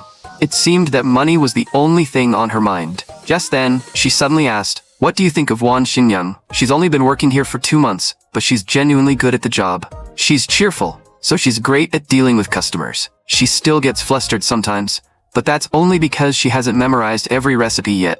She's still new, so that can't be helped." Then, his boss added, "Still, I'm really glad you're here. Without you, I'd never be able to rest without worrying. You're the only person I trust enough to leave the cafe to." Raeon looked confused. "Why are you suddenly telling me all this?" Instead of answering, she asked whether he was busy on his next day off. Raeon told her he had nothing special planned. She immediately said, "Then let's go eat Korean barbecue together. Consider it a small thank you. You've been through a lot these past few days." Raeon asked, "Is that why you suddenly want to buy me barbecue? In that case, just give me a cash bonus instead. The more, the better." His boss grabbed his arm. "I already paid you overtime, you money-obsessed brat. Just keep me company for once. I really want barbecue." Raeon replied helplessly, "If you want it that badly, why not grill some at home?" To his surprise, she clung to his arm and began whining. "No, I want to eat at a restaurant. Eating barbecue alone is way too depressing. If you eat and wash dishes alone every day, you'll eventually become miserable. Besides, luxury like this is meant to be enjoyed together, so you're coming with me. It's settled." Before Raeon could respond, she had already made the decision for him. After thinking about it, Raeon realized he did not have anything especially important to do. So he asked, "Have you already picked a restaurant?" But the moment he asked, his boss turned and walked away, telling him to watch the counter. Just then, Song Hyun-jae arrived at the cafe. He was listening repeatedly to the song he had created with Haein. In his opinion, the studio engineer's mix had an extremely polished overall sound, while the version personally mixed by Miss Haein was equally impressive. Her mix was slightly rougher, but it had far more personality. Endless Afternoon's signature vintage mood and distinctive sense of space could be felt throughout the entire track. He loved both versions so much that he could not decide between them. He wanted to return to the studio and listen again through professional monitor speakers. Just as Sung Hyun-jae removed his Bluetooth earbuds, he heard the rapid clicking of a camera behind him. He glanced behind him out of the corner of his eye. Being secretly photographed was always a little awkward. It was not the first time this had happened, but it was the first time someone had done it inside a cafe. Instead of taking pictures from a distance, the person could have simply walked over and asked for a photo together. Still, Hyun-jae did not want to cause a scene, so he decided to leave quietly. But just then, the cafe owner rushed over to the person. "Excuse me, you are not allowed to secretly photograph other customers." Startled, the person quickly defended himself. "I wasn't photographing some ordinary customer. He's a celebrity. He's on television." The owner replied firmly, "Whether someone is an ordinary person or a celebrity, once they enter my cafe, they are my customer. So please stop doing that." The person snapped back. "What about me? I'm a customer too. Is this how your staff treats customers?" The owner coldly asked, "Are you really a customer? You haven't ordered a single thing since you walked in. Normally, I don't bother people who sit here without buying a drink. But I can't stand by while you make another customer uncomfortable. So if you don't plan on ordering anything, could you please leave?" The person angrily threatened, "I'll give this place terrible ratings on every delivery app. I'll post about you all over social media and destroy this cafe. Do you understand?" But the owner simply replied, "Thanks for the free publicity. Have a safe trip home." Just then, Hyun-jae walked over. "I'm sorry. The cafe became noisy because of me." The owner smiled. "It's fine. Cafes deal with difficult customers all the time.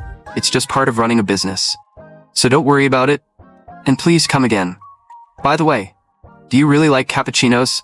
Hyun-jae looked at her in surprise. Then he replied sincerely, "I've been to plenty of cafes, but this place makes the best cappuccino." After Hyun-jae left, the owner reminded Ryo-eun about their barbecue plans and told him to meet her outside the cafe at exactly 7. So when the time came, Ryo-eun headed to the cafe. As he walked, he checked his phone and suddenly remembered that summer internship applications would be opening soon. Yet he still had not decided which companies to apply to. But then he reconsidered. There was no point worrying about work while he was supposed to be relaxing. Especially when there was still plenty of time. He only needed to follow the plan he had already prepared instead of putting too much pressure on himself. As long as he stayed on track, things would eventually work out. A moment like this was perfect for listening to Endless Afternoon. Her latest song matched his taste completely and felt incredibly comforting. Just then, Ryuan noticed an unfamiliar recommendation on his screen. What's this? I don't think I've seen it before. It was Endless Afternoon's album cover, and her song had even been featured on an indie music recommendation playlist. At that moment, his boss called out from behind him. Why are you here so early? Ryo-un turned around in confusion and found Won Shin-young standing beside her. Was she coming with them too? His boss explained. She worked hard that day too, so I decided to bring this girl along for barbecue. Shin-young shyly greeted Ryo-un, and he awkwardly greeted her back. Then, the two women excitedly shouted, "Let's go have a beef barbecue feast. Our goal tonight is to eat an entire cow. We rarely get to treat ourselves like this, so no one is going home until we're completely full." Just then, someone suddenly grabbed Ryo-un's arm. He turned and saw Shin-young holding tightly onto him with both hands. She shyly said, "It's been a really long time since I had Korean barbecue too." But her sudden closeness left Ryo-un completely embarrassed. For some reason, a strange chill even ran down his back. He had only come out to eat barbecue, so why was Shin-young suddenly clinging to his arm like this? Meanwhile, back at the music studio, Hae-in was still carefully revising her song. She hummed the melody over and over, repeatedly adjusting every small detail. But nothing seemed to work. Was there something wrong with the rhythm? Or was she simply too hungry to concentrate? At the same time, the barbecue restaurant was surprisingly packed. The cafe owner was happily enjoying the grilled meat, while constantly urging Ryo-un and Shin-young to eat more. Just then, she called the server over and ordered another bottle of soju. Ryo-un could not understand her. Hadn't she ended up in the hospital last time because she drank too much? Why was she drinking again already? But his boss simply laughed. "It's fine. Haven't you heard the saying? Sometimes you have to fight poison with poison." Ryo-un could only warn her not to overdo it. If she collapsed again, there might not be anyone around to take care of her. Sitting beside them, Shin-young tilted her head. "You two seem really close. Did you know each other before working together?" His boss replied, "We've just worked together for a long time. We also go out to eat alone sometimes, like today. He lives by himself, and I'm single, so we often hang out together on our days off." Shin-young nodded in realization. "I see. So are you two dating?" Ryo-un was so startled that he spat out the food in his mouth. He immediately turned toward her. "What are you talking about? We're only having dinner together." But his boss suddenly added, "Technically, I'm the one pursuing Lee Ryo-un." Then she teased him. "He acts so hard to get, like he's some priceless treasure." Ryo-un quickly told her to stop making up ridiculous stories. Their conflicting reactions left Shin-young completely confused, and she had no idea which one to believe. After a moment, she asked, "Ryo-un, do you live alone? From what you said, I'm guessing you're not dating anyone right now."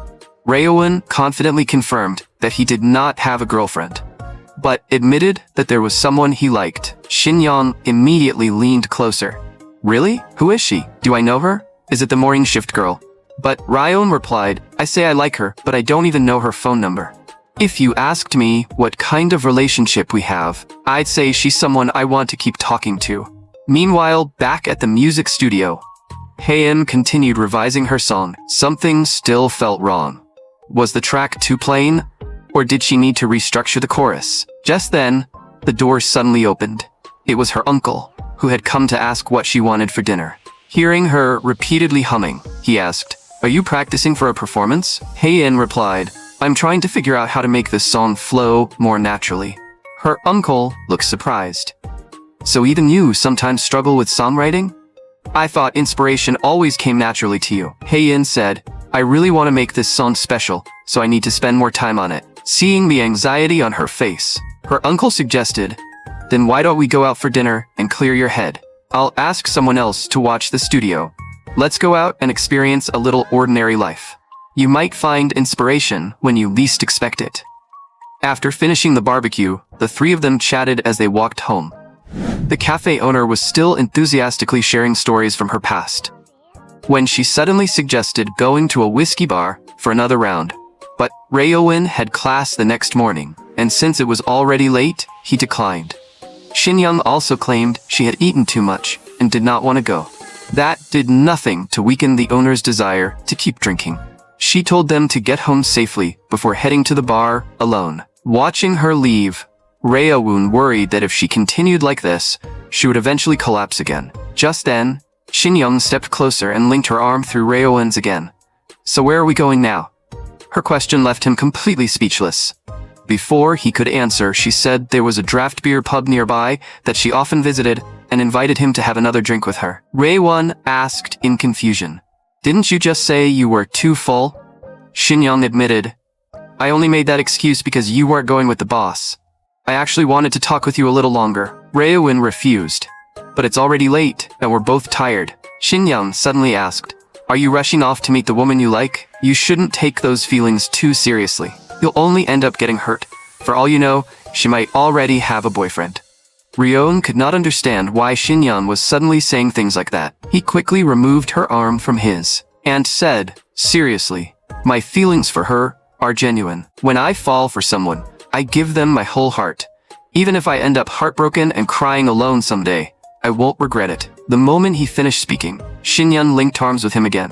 "I never knew you were such a sweet guy." Ryeon was completely helpless. Why did she keep clinging to his arm? People could easily misunderstand them. She was clearly drunk, but he had no intention of cleaning up the mess she might cause. Just then, Ryeon thought he spotted Shin Hae-in in the crowd. When he looked again, it really was her, and Hae-in seemed to notice him too. As they passed each other, Hae-in stared at Ryeon with a shocked expression, and he looked back at her with the exact same surprise. What was going on? Who was the man beside Hae-in, and why did he have an arm around her shoulder? Could he really be her boyfriend? Meanwhile, Hae-in was equally stunned when she saw Won Shin-young clinging intimately to Ryeon's arm. Even at work the next day, Ryeon could not stop wondering who the man from the previous night was, leaving him completely distracted. His boss suddenly shouted from behind him, "Is that customer's coffee ready yet?" Seeing how slowly he was moving, she snapped, "Are you making a drink or carving a sculpture, you master beverage artist?" Unable to watch him any longer, she told him to take out the trash and get some fresh air while he was outside. "And if you're still spacing out when you come back, I'm punching you. Got it?" To make matters worse, there was an unusually large amount of trash that day. Ryeon had no idea what was wrong with him. He could not focus on work, and he had not even managed to write a single line of his resume. It was all because of what he had seen the night before. Who was that man, and why had he placed his arm around Hae-in's shoulder so naturally? Could Ryeon's worst assumption actually be true? But Hae-in had clearly told him that she was not dating anyone. A sudden wave of anger surged through him, and he kicked over the garbage bag in front of him. The contents immediately spilled all over the ground. Why did he care so much? He was only creating unnecessary stress for himself. He had already promised himself that simply seeing Hae-in and talking with her occasionally would be enough. But without realizing it, he had begun to feel intensely possessive of her. Meanwhile, Hae-in was still working late at the music studio. Hyun-jae approached and asked what she thought of the revised mix. After using her version as a reference, he had spent the entire night reworking the track. He had created another version that emphasized the second half more strongly, and he pulled out his phone to play it for her. But Hae-in replied listlessly, "Do whatever you want with it." Hyun-jae stared at her in confusion. What was wrong with her today? He said seriously, "You can't work like this. No matter what kind of mood you're in, you still need to take the job seriously. If music were only a hobby to you, then being careless wouldn't matter. But many people have poured their effort into this song. If we treat it casually, all their hard work becomes meaningless. So we have to give it everything we have. Even if the song fails, I'll bear all the pressure as the producer." Hearing that, Hae-in realized she should not have allowed her personal emotions to affect her work. Hyun-jae softened his tone. "Don't take it too personally. As the producer, I had to say those things. But I still want to ask what happened. You haven't seemed like yourself all day." Hae-in quietly replied, "Nothing special happened." But the very next second, her entire mood suddenly changed. She shot to her feet, as though all the emotions she had been suppressing had finally exploded. This is so frustrating. People's hearts are impossible to understand. Hyun-jae stared at her blankly. "What are you talking about?" Hae-in snapped. "People always change. Someone can act like a sweet little puppy in front of you, then become a completely different person behind your back. I honestly believed he treated me well and would never lie to me. But in the end, I don't even have the right to question him." Hyun-jae replied, I don't know exactly what happened, but no matter who you're dealing with, you shouldn't let your emotions control you. A person's heart is like the stones beneath a river. You may be able to see them, but that doesn't mean you can see them clearly. I don't know what happened to you, and I'm not going to pry. But if I jump into a river believing it's deep, only to discover it's much shallower than I imagined, I'm the one who'll end up getting hurt. That's why you should only place a reasonable amount of trust in people. I prefer getting to know someone with low expectations, because expectations that are too high can distort who that person really is. Hae-in agreed with what Hyunjae had said.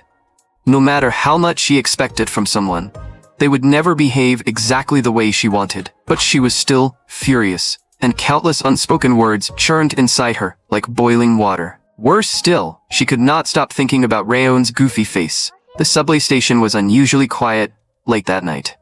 As usual, Lee Ryo-in had not finished his shift until very late. The moment he saw Shin Hae-in, he quickly called out to her. But something about Hae-in seemed different.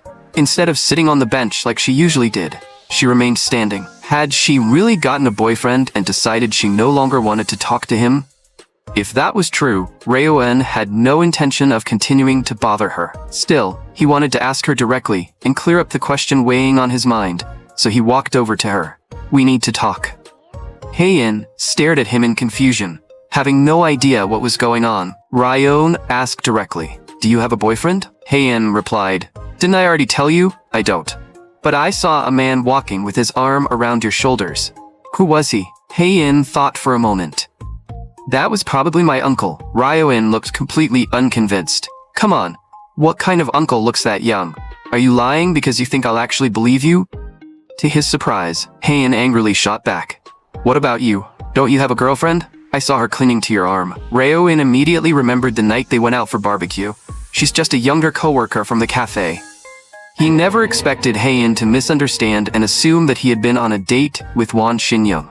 But no matter how much Ryo-in explained, Hae-in refused to believe him. She even coldly said that continuing the conversation would only waste their time. Ryo-in could not believe such a serious misunderstanding had formed between them. Just then, the station speakers announced the train was approaching. The most important thing now was finding a way to clear up the misunderstanding completely. Ryo-in said firmly, "I'll prove it to you." Meanwhile, cafe owner Oh Yoo-ju stopped by a convenience store to buy a can of beer so she would not get bored while watching a romance drama. But just as she was about to pay, she remembered that she had already drunk the night before and decided to skip it today. She had been drinking too much lately, and even her stomach was beginning to show it. Getting older really was depressing. Even with money, she could no longer eat and drink whatever she wanted without consequences. Just then, she heard someone shout from behind her, "Boss." When she turned around, she saw Ryo-in running toward her. He waved wildly as he approached. Yoo-ju asked in confusion, "What are you doing here? Did you miss the last train?" Ryo-in replied, "No, there's something I need to confirm with you." He then looked at Hae-in and introduced them. "This is the owner of the cafe where I work." Hae-in politely nodded. "It's nice to meet you." Yoo-ju introduced herself as well. "I'm Oh Yoo-ju." As she looked at Hae-in standing beside Ryo-in, she could not help wondering what was happening. Why had he suddenly brought a woman to meet her? Could this be the mysterious girl from the last train he had told her about? She was not quite the type Yoo-ju had imagined, but she was undeniably beautiful. Ryo-in had clearly fallen for her. Just then, Ryo-in stepped forward and asked, "Boss, do you remember when we all went out to eat a few days ago?" Yoo-ju replied, "How could I forget? You, Shin-young, and I all went out for barbecue together." Ryo-in said, "I'm talking about the night we went out together. I need you to explain what kind of relationship Shin-young and I have. We're only co-workers. We just happened to eat together that night." Oh Yoo-ju immediately understood. Ryo-in was worried that Hae-in had misunderstood their relationship. So she explained, "They really are only co-workers. They see each other at the cafe every day, but the only time they actually talk is during the 10 or 15 minutes when their shifts overlap." Hae-in began wondering whether she had truly misunderstood Ryo-in. It seemed the two of them were nothing more than ordinary coworkers. But she still said, "I saw her linking arms with him, so of course, I couldn't believe that right away." Yoo-ju finally understood the source of the misunderstanding. "So that's what bothered you. You probably don't know Won Shin-young very well. She's extremely friendly and naturally clingy. Whenever we work together, She's always hanging on to me too, Rayoin quickly added. She kept following me around that night and wouldn't stop linking arms with me. I pushed her away several times. After saying that, he immediately looked at Heian. You believe me now, right? Heian replied, since your boss personally confirmed it, I'll believe you this time. Rayo-un finally breathed a sigh of relief. Just then, Yuju offered to drive both of them home. The buses and subway had already stopped running, so she could give them a ride on her way back. Rayo-un was about to celebrate, but Heian immediately declined. That won't be necessary. She then turned toward him. There's somewhere else I need to take you. Your misunderstanding has been cleared up. Now it's my turn to prove myself. Ryo-un never expected things to develop this way. As Yuju prepared to leave, Heian suddenly bowed to her. I'm sorry for bothering you so late at night. She then grabbed his hoodie string and pulled him away with her. Even at this late hour, the rehearsal room inside the music studio still had its lights on. Heian's uncle, Shin Hyun-sung, was inside playing video games. Unfortunately, he was terrible at them and kept losing one match after another. Just then, the doorbell rang. He wondered who could possibly be visiting this late. When he opened the door, he found Heian standing outside. He asked in confusion, Why are you here so late? Heian immediately asked, Uncle, I need to ask you something. I really am your niece, right? Hyun-sung froze. Are you stupid? Why would you suddenly ask such a ridiculous question? Heian pointed toward Rayo-un behind her. This guy actually thought you were my boyfriend. Hyun-sung finally understood. So that's what this is about. Did I do something that could have caused a misunderstanding? Or is it because I look too young? Heian replied irritably. It happened when you had your arm around my shoulders that night. He saw us and assumed you were my boyfriend. Only then did Hyun-sung notice Rayo-un standing behind her. How did you even get such a ridiculous idea? Rayo-un could only scratch his head awkwardly. Once the misunderstanding was finally cleared up, Heian urged her uncle to go home and rest. But Hyun-sung asked, the buses and subway has stopped running. How are you two getting home? Heian replied, we'll figure it out ourselves. We can take a taxi or walk. Taxis are expensive at this hour, and it's far too long to walk. Are you seriously planning to go on foot? I'll drive you both home. Heian looked confused. But you don't own a car. Hyun-sung replied, I can borrow one. I can't just watch the two of you walk all the way home. I'll go get the car and call you when I'm ready. Come downstairs then. You two wait here for a little while, Heian said awkwardly. My uncle has always been the type of person who takes immediate action. But Rayo-un felt deeply ashamed. Thinking about it now, he never should have obsessed over the misunderstanding or waited this long to speak up. He had made Heian run around with him so late at night and caused her a lot of unnecessary trouble. Rayo-un cautiously asked, So, are we good again? Heian replied, Now that the misunderstanding is cleared up, of course we're still best friends. She suddenly held out her hand toward him. Rayo-un stared at it in confusion. What am I supposed to do? Heian asked, Didn't we just make up? Rayo-un laughed awkwardly. Oh, you want to shake hands? As he took her hand, he said sincerely, I'm sorry.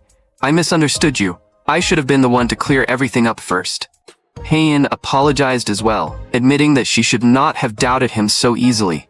Just then, Heian seemed to notice something. She looked down at Rayo-un's hand and commented on how large his palm was. When they placed their hands together, hers looked much smaller by comparison. Rayo-un said in surprise, It's amazing that you can play guitar with hands this small. Can you really reach all the strings when changing chords? Heian covered her mouth and laughed. That's probably because you don't understand guitars. Their shapes and sizes are all different. And guitar isn't the only instrument I can play. I can play piano too. I'll show you next time if you don't believe me. Then she said, Let's go inside. It's getting cold out here. The two returned to the room and continued talking while they waited for her uncle. Rayo-un asked curiously, Does your uncle work at the music studio too? Is this basically a family business? Heian replied, Go rest on the couch. I'll see if there's anything to drink. As Rayo-un sat down, he looked around the room. Several band posters covered the walls, probably from the group Heian had mentioned her uncle playing in when he was younger. Then Ryo noticed a game console on the cabinet. It was a model he had always wanted, perhaps because every guy secretly dreams of owning one. Heian often talked about her uncle, so she had probably spent a lot of time there growing up. Rayo-un could not help wondering what her childhood had been like. Looking at her now, he imagined she must have been beautiful, even as a child, and had probably always been popular. Meanwhile, Hae-in searched the kitchen for something to drink, and found the refrigerator packed with takeout food. In the end, she brought Reo-in a can of apple juice. He accepted it politely, and said, "I'm really sorry for making you come all the way here this late." But Hae-in did not answer right away, and simply kept staring at him. To ease the awkwardness, Reo-in quickly changed the subject. "You and your uncle seem really close. You feel less like an uncle and niece, and more like friends." It turned out that Hae-in's uncle had taken care of her for most of her childhood. She had an older brother, but there was a large age gap between them, and her parents were always busy working. Since they rarely had time for her, her uncle often stayed by her side and taught her how to play guitar. Hae-in laughed. "My uncle was incredibly handsome when he was younger. Now he's completely turned into an old man." With the misunderstanding finally behind them, the two returned to talking comfortably about everything. Just then, Hae-in said there was something she wanted to tell Reo-un. He became curious. Did she have another secret she had never shared before? Hae-in told him that she had once been betrayed by her friends when she was younger. When she first entered high school, she became close with several classmates almost immediately. But as she spoke, Reo-un noticed that something was wrong. Her hands had begun to tremble. He quickly reassured her, "You don't have to explain everything in detail. Only tell me what we're comfortable saying. Whenever you want to share the rest, I'll always listen." When Hae-in first started high school, she met several classmates who seemed interested in music. She taught them how to play guitar and constantly encouraged them to learn more about music. Every day, those girls gathered around her to listen to her sing and play. For a while, Hae-in believed they genuinely liked her and her music. On the surface, they pretended to help her, acted extremely close, and smiled while showering her with compliments. But behind her back, they insulted her, blamed her, and laughed at her. The truth was that they had always looked down on Hae-in. They mocked her for pursuing music, called her pretentious and talentless, and said she was ruining her own life. Because of that betrayal, Hae-in sometimes fell into anxious thoughts, constantly wondering what the people who approached her were truly thinking. Were they secretly laughing at her too? Reo-un never imagined that someone as bright and cheerful as Hae-in had endured something so painful. Afterward, Hae-in's uncle borrowed a car and drove her and Reo-un home. Noticing how quiet they were, he asked, "Why aren't either of you talking? Did you two have another fight?" Hae-in quickly changed the subject. "Uncle, who did you borrow this car from?" It turned out it belonged to the older bassist from his band. Looking around the spacious vehicle, Ryo-un remarked that it seemed large enough to carry plenty of luggage. Her uncle suddenly asked Ryo-un for his name, then wondered whether he had any travel plans coming up. It turned out he was going to work at a rock festival, and his invitation allowed him to bring 3 additional guests. Ryo-un curiously asked Hae-in, "What is a rock festival like?" She explained that musicians from all over the country gathered for 3 days and 2 nights of live performances. People could drink, have fun, and even camp nearby. Her uncle would be attending as a staff member. If Ryo-un wanted to join them, he could come along, as long as he told her uncle in advance. But, after thinking about it, Ryo-un remembered that he needed to prepare for job hunting, and probably would not have much time to relax. Yet, the moment he looked at Hae-in, his heart filled with longing, and he found himself wanting to run away with her to that summer rock festival. The next day, Ryo-un arrived at the cafe, and was surprised by how crowded it was. Seeing his boss rushing around, he quickly greeted her, but she smiled and asked, "Did you manage to get home safely last night?" The question immediately caught Ryo-un off guard, and he fled into the break room to change into his uniform without even looking at her. When he returned to the counter, his boss handed him a drink. It was not even break time yet, so what was she doing? It turned out she had developed a new recipe and wanted Ryo-un to taste it and give her feedback. Then she casually added that she also wanted some gossip and asked what had happened after she left. She insisted that after helping him so much, she had earned the right to hear at least a little of what happened next. Ryo-un replied shyly, "Nothing special happened. We cleared up the misunderstanding and made up." But Wan Shin-yong suddenly appeared from behind them. "There's no way you made up that calmly. You probably argued first, then had to cheer her up." Ryo-un stared at her. "Wasn't your shift already over? Why are you still here?" But Shin-young declared that she was not leaving until she heard the full story. Ryo-un snapped, "You don't understand anything." He then warned her not to casually link arms with people anymore, since that kind of behavior could easily cause misunderstandings. Shin-young turned away impatiently. "I heard you." But just as she was about to leave, she suddenly remembered something she had forgotten to finish. She had received an order before their shift changed but had not prepared it yet, so she asked Ryo-eun to handle it for her. She really was incredibly sneaky. To make matters worse, the order contained 4 different drinks. Ryo-eun rushed around by himself and barely managed to finish them as quickly as possible. When he handed them over, he apologized. "I'm sorry for the wait. Please accept these cookies on the house." The customer had waited so long that Ryo-eun nearly received a complaint, but fortunately, he managed to smooth things over. As he stood behind the counter, spacing out, Ryo-eun suddenly heard a customer say, "Arin, don't forget your coffee." His head immediately shot up. That name sounded far too familiar. Could it really be her? But when Ryo-eun saw the woman named Arin, he realized she merely happened to have the same name. His boss, who was standing nearby, asked curiously, "What's wrong?" Ryo-eun replied guiltily, "I heard a familiar name and thought it might be someone I knew, so I looked over." His boss said, "I thought something serious had happened. I'm going to the restroom, and when I get back, you better tell me everything that happened last night." But when Ryo-eun thought about it, it no longer mattered whether that woman had been Han Arin or not. He had no lingering feelings for her anymore. Hearing the familiar name had simply made him briefly remember the past. And when those old memories came rushing back, he had instinctively turned around. Just then, a customer called out to place an order, forcing Ryo-eun to throw himself back into work. Before he knew it, several more days had passed. After finishing another long shift, Ryo-eun arrived at the subway station to wait for the train. The cafe had been unusually crowded lately, leaving him completely exhausted every night. He still needed to stop by a convenience store on the way home and buy some food, or he would have nothing for breakfast the next morning. He was also out of toilet paper and needed shampoo and dish soap.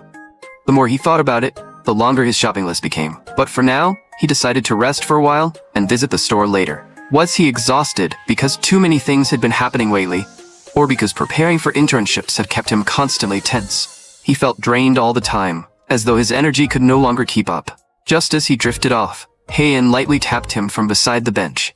Ryo-eun instantly woke up. Hae-in asked, "Did you just fall asleep?" Ryo-eun rubbed his eyes.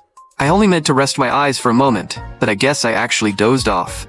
By the way, let me show you something interesting." He pulled out his phone. "This is an international music app I use. I found Endless Afternoon featured on the homepage." Hae-in looked as though she could hardly believe it. So Ryo-eun explained, "It's a playlist that recommends indie music from around the world, and Endless Afternoon was included. More people are finally starting to recognize her potential. If things keep going like this, maybe she'll really become popular." Hae-in tilted her head and continued staring at Ryo-eun. She claimed that she was simply admiring the expression on his face. Then she suddenly asked, "Do you always carry your phone with you?" Ryo-eun joked, "I even take it to the bathroom. What if I get locked inside?" But why had Hae-in suddenly asked him something like that? Had she recently heard some alarming news involving cell phones? Just then, the train slowly pulled into the station. After returning home, Ryo-eun immediately took a shower. Then he began organizing everything he had bought, determined to fill his empty refrigerator. He even carefully checked how each item needed to be stored. When Ryo-eun picked up a can of soda, he suddenly wondered whether Miss Hae-in would ever visit his apartment again. If she did, they could drink together once more. But then, something suddenly occurred to him. At the station, Hae-in had specifically asked whether he always kept his phone with him. Had she been hinting that he should ask for her phone number? Oh my god, I'm such an idiot. How did I only realize that now? Ryo-eun made up his mind. The next time they met, he would definitely ask for Hae-in's number first. Just then, a new notification appeared on his phone. Endless Afternoon had started a live chat stream. She had never done anything like that before. For that matter, she had never even posted a real photo of herself. What surprised Ryo-eun even more was that Endless Afternoon was also planning a live online performance. Earlier, Hae-in had been singing and playing her newly released song inside the rehearsal room, while the other band members carefully followed along. Even professional drummer Yoon Ju-young had joined the rehearsal this time. Once they finished, everyone agreed to preserve the same feeling during the official recording. Ju-young then asked, When are we rehearsing the collaboration with Song Hyun-jae? Lin Ji-won replied, "We'll run through it once at the studio the day before filming. It isn't a particularly difficult song anyway." As Hae-in began packing up her instruments, Ji-won walked over and asked why she had suddenly decided to live stream. After all, she had previously insisted that she would never appear in a live performance as Endless Afternoon. Lin Ji-won did not care whether the band performed on site, as long as the schedules did not conflict, but he still wanted to know why Hae-in had suddenly changed her mind. Hae-in thought for a moment, and remembered what had happened while they were composing the collaboration track. Song Hyun-jae had explained many of the inspirations behind the song, and his words had helped her understand several things almost instantly. After all the revisions, the track sounded completely different from the version she had first heard. Hyun-jae had also explained that the mixing and mastering would be handled at a completely different studio. His own studio was designed around the genres he usually worked with, so it had certain limitations. So he handed the post-production over to a studio that specialized in rock music. Using Endless Afternoon's sound as a reference, they completed the entire process in only one day. The song was expected to go on sale sometime between late June and early July, as soon as the album cover was finished. One of the label's digital artists would also create a beautiful cover for the release. It was around that time that Hyun-jae asked Hae-in whether she wanted to try performing with him in a live stream. If they went ahead with it, they would use the pre-recorded and edited format he had mentioned before. He then pulled a tablet from his bag. The moment he showed her a stage photo, Hae-in was immediately captivated. It featured an Icelandic band called the Rose of Victory. At the beginning of their performances, they hung a large screen in front of the stage and projected visuals onto it. Hyun-jae wanted Hae-in to perform behind a similar screen during the live stream. Only her silhouette would appear, so her face would remain completely hidden. Hae-in kept staring at the photo because the Rose of Victory happened to be her favorite band. Under Hyun-jae's plan, they would simply use backlighting and project her shadow onto the screen. Hae-in asked, "Wouldn't something like this cost much more to produce than a normal live stream? And I don't understand why you're going this far. This isn't even part of your official album." Hyun-jae explained, "Because the song turned out so well, I want to put more effort into it. The fans also genuinely love the track. I can almost feel their emotions while they're watching the performance. Whenever I lose myself in that moment and finally step away from the stage, I feel both exhilarated and humbled. I don't want to disappoint those people, so I want to make the performance as good as possible. I'm only doing everything I can. Music can only truly exist when there are listeners willing to hear it. Of course, I also hope the song makes a lot of money. Revenue is important too. You only need to decide whether you want to participate by the end of this week." Hae-in had never expected Hyun-jae to care so deeply about his fans. She had assumed he was the kind of person who avoided communication and focused entirely on making music. His words reminded her of something Ryeowon had once told her. Although she had never live-streamed before, she was beginning to understand what he had meant. So Hae-in finally made up her mind. She replied to Hyun-jae on the spot, telling him she was willing to participate. She wanted to create the live stream performance together with him. But since it was a collaboration, she also wanted to add her own concepts and ideas to the plan Hyun-jae had proposed. Once they confirmed the details, they agreed to announce the live stream date after all the preparations were complete. After Hae-in explained why she had decided to live stream, Lin Ji-won stared at her in disbelief. "I can't believe Song Hyun-jae was the one who finally convinced you. But are you really ready? This will be your first proper live performance. Even without a live audience, you'll still get nervous. The entire filming crew will be watching you. If you keep making mistakes, you'll only create more work for everyone else. Even if it's only a filmed live stream, you need to prepare properly." As Hae-in walked toward the subway station, she kept thinking about Ji-won's words. "I did live stream once in high school, but that was only for a talent show. Maybe I should ask my uncle to sit in front of me during the next rehearsal." Meanwhile, the moment Ryeowon discovered that Endless Afternoon had gone live, he immediately pulled out his phone and entered the stream. There were not many viewers, and most of them appeared to be from other countries. Fortunately, he had not missed the performance.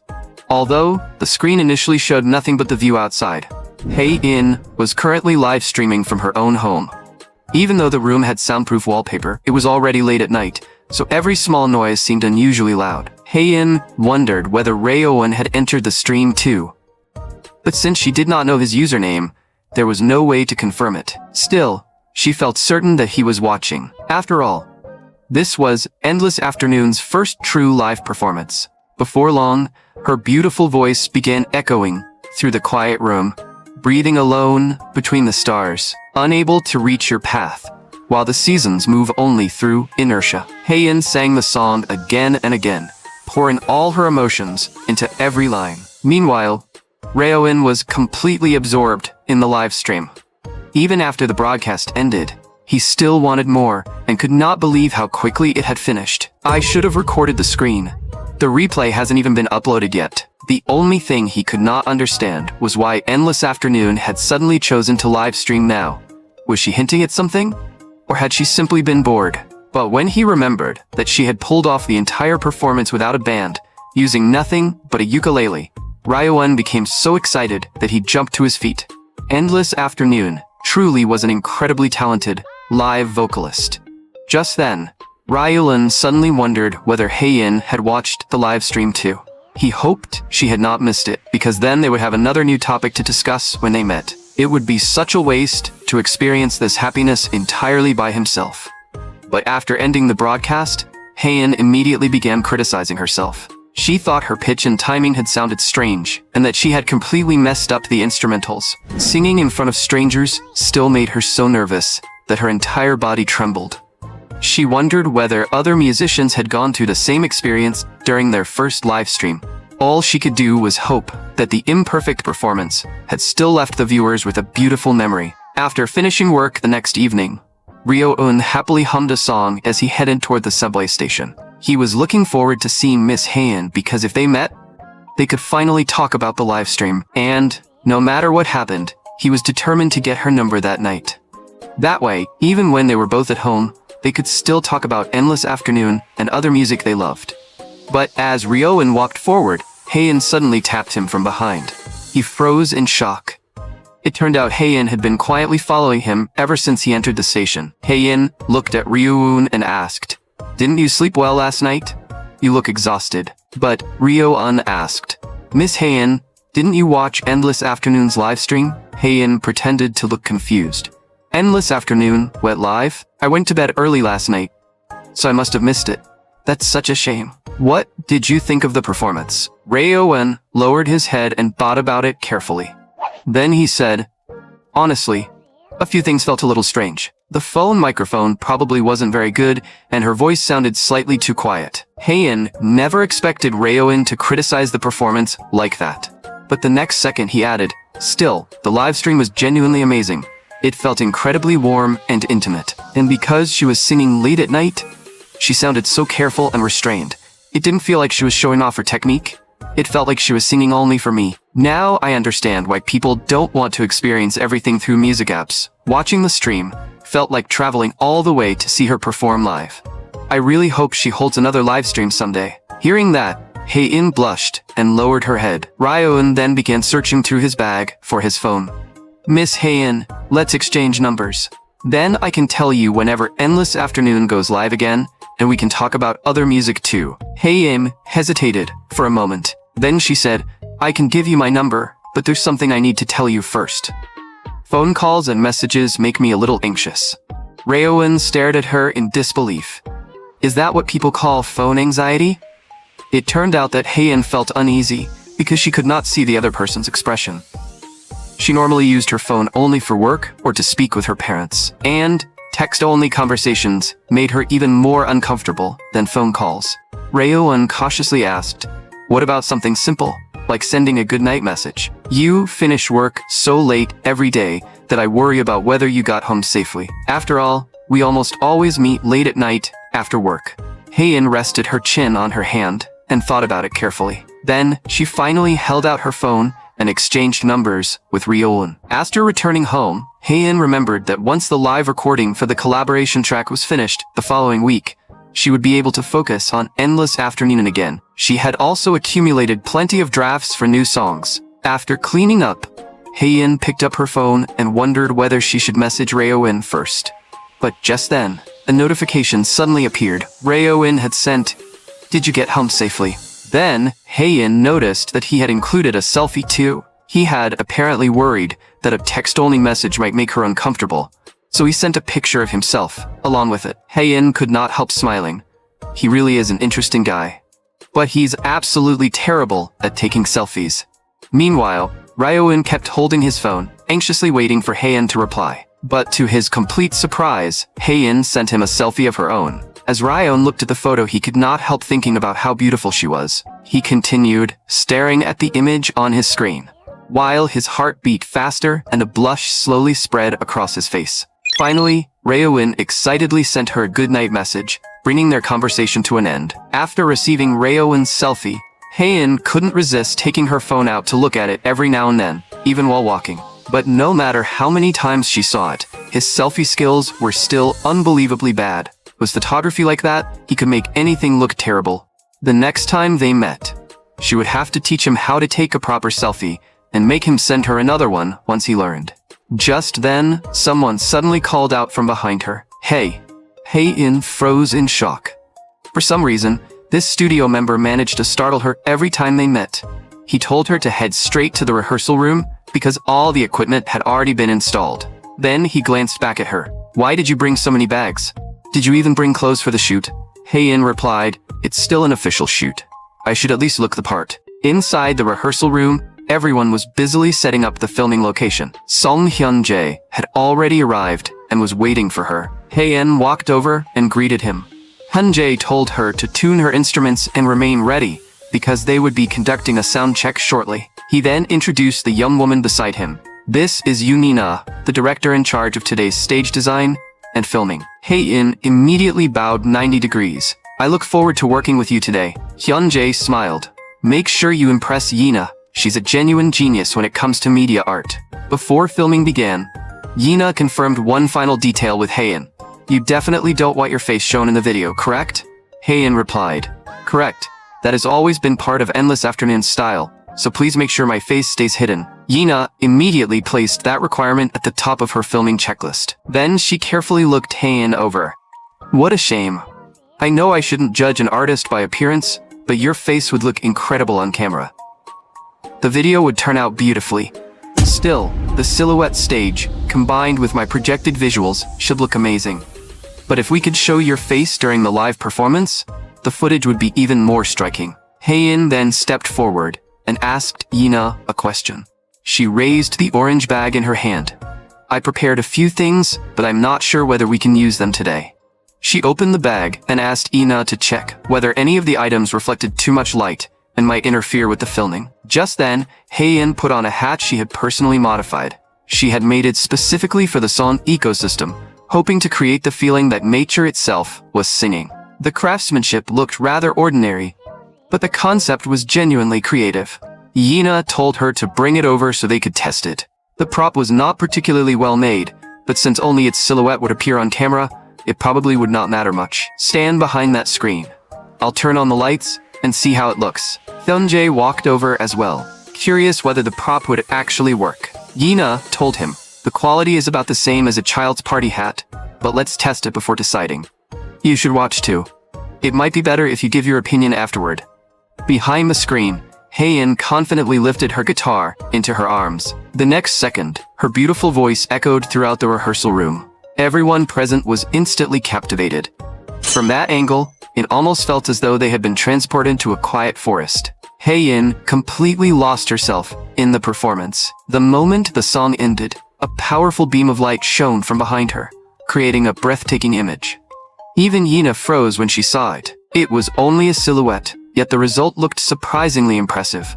Yina then asked Hyun-jae to begin the sound check while she stepped outside for a cigarette. Sitting on the steps outside, Yina pulled out her phone and scrolled through the artwork on their profile. The act she had just seen was called Endless Afternoon, and nearly every post on their page featured beautifully drawn artwork. She already hoped they would release their first album soon. It had been a long time since an artist she had only just met had captivated her so deeply.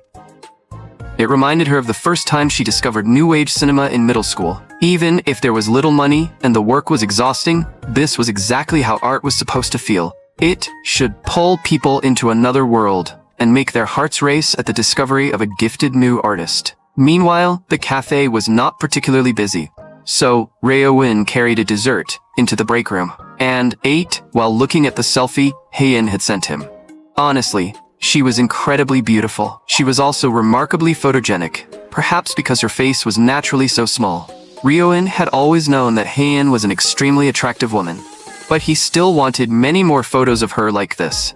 Just then, his boss walked in and told him that his break was over. She needed to check and order supplies, so she asked Ryo-un to watch the counter. He only wished he could see Miss Hae-in again soon. But the moment he returned to the counter, a customer came over to place an order. Ryo-in asked him to wait nearby and explained that the pickup buzzer would notify him once everything was ready. Just then, another customer walked up to the counter. When Ryo-un raised his head, he found a painfully familiar figure standing in front of him. It was Han A-rin. He never imagined she would suddenly appear here. Ryo-in asked nervously, "Why are you here? Weren't you working for a company in another city?" It turned out A-rin had recently changed jobs, and her new company was located in the building beside the cafe. She asked curiously, "When did you start working here? Are you already a junior in college?" But Ryo-un had no desire to answer any of her questions. He simply urged her to place her order, reminding her that he could not chat while he was working. A-rin complained, "We haven't seen each other in so long. Why are you being so cold to me?" She then claimed she had only come to see his face and asked him to recommend the best drink in the cafe. Ryo-in said most customers ordered the cranberry smoothie or the surprise yogurt smoothie. But A-rin immediately replied, "Aren't those the most expensive drinks here?" Growing impatient, Ryo-un told her to choose anything she wanted because he still had other customers' orders to prepare. A-rin said, "Then I'll have hot chocolate. You still remember that, don't you?" "My taste hasn't changed since we were children." Ryo-un turned away and answered coldly, "We went to school together years ago. I've already forgotten all of that." But A-rin smiled. "You still remembered where I started working. I know I hurt you back then, but treating me this heartlessly is still pretty upsetting." Ryo-in replied, "We were both young at the time, and it happened many years ago." A-rin continued, "Then at least greet me the way you did when we used to hang out. Otherwise, I might actually cry." Perhaps because he no longer had any feelings for her. Ryo-un barely heard a word she said, and focused entirely on making the drink. A short while later, he called out, "Order 24. Your hot chocolate is ready. Thank you for coming. Enjoy your drink." A-rin accepted the drink and smiled. "What's with that expression? Are you still angry with me?" Ryo-in snapped. "I already told you I can't chat while I'm working. You see my face, so leave. My boss is right behind me, and the cafe is full of customers. And stop coming here just to bother me." But before leaving, A-rin unexpectedly looked back and said she would return to drink another hot chocolate made by him. Ryo-un only hoped she would never come back again. Yet after A-rin left, he could not calm himself down for a long time.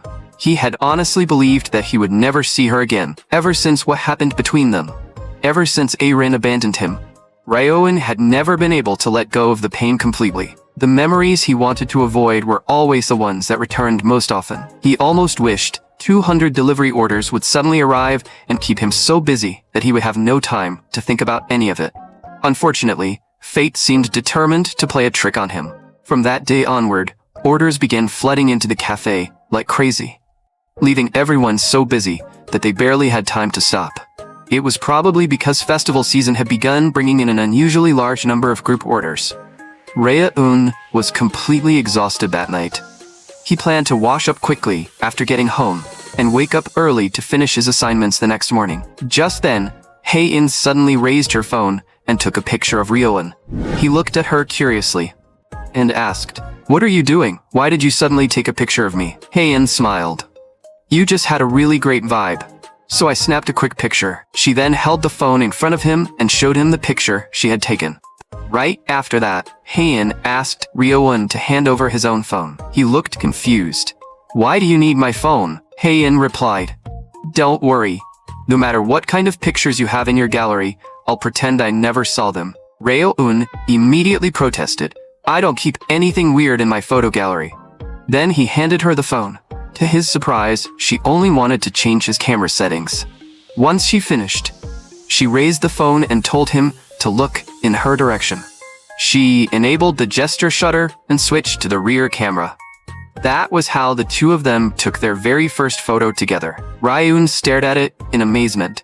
"This picture turned out really well," Hae-in said, From now on, take your pictures like this before sending them to me. You'll look much better on camera. And don't send me another strange photo like the one from last time. If your face is too close to the lens, the distortion makes it look puffy, like a loaf of bread. The front camera also has worse image quality than the rear one. Ryo-eun finally understood. He never realized there was so much technique involved in taking a selfie. Just then, he asked, "Do you save all the pictures I send you?" Hae-in replied as though it were obvious. "Of course. They're memories. Don't tell me you haven't been saving the pictures I sent you." Ryo-eun wanted to tell her that he had not only saved every single one, but also wanted to print them all out and cover an entire wall with them. After returning home, Ryo-eun immediately took another selfie and sent it to Hae-in, asking whether he had done a better job this time. To his surprise, she praised the photo, and then sent him another selfie of her own. Ryo-eun stared at it, and wondered why she had made herself look like a round little steamed bun. But the longer he looked, the cuter he found it, so he immediately saved the picture. At first, they had only started exchanging photos to make Hae-in feel more comfortable. But collecting them one by one was unexpectedly enjoyable. If they looked through them again someday, the pictures would probably become precious memories. But, while Ryo-eun was browsing through his gallery, he suddenly found an old photo. It was a picture of him with Han A-rin. Ryo-eun immediately sat upright. He clearly remembered deleting even the backup, so why was the photo still on his phone? After checking carefully, he realized that several old pictures had remained hidden inside another folder. Although seeing A-rin again that day had genuinely shocked him, he no longer had any feelings for her. Now, simply looking at her face filled him with disgust. The happy moments they had once shared began resurfacing in his mind. But if he truly wanted to forget the past, along with the suffocating smell of cigarettes and the sweet scent of hot chocolate, he needed to delete every one of those photos for good. The next day, after the last customers had left the cafe, Ryo-eun finished his shift and said goodbye to his boss. But she suddenly called him back, raised a small package, and told him to catch it. Before he could react, she tossed it straight at him. Ryo-eun looked curiously at the bag in his hands, wondering what was inside. His boss explained that it contained liquor-filled chocolates given to her by the owner of the whiskey bar. She told him to share them with Hae-in when he saw her. For some reason, she wore a strangely knowing smile as she said it.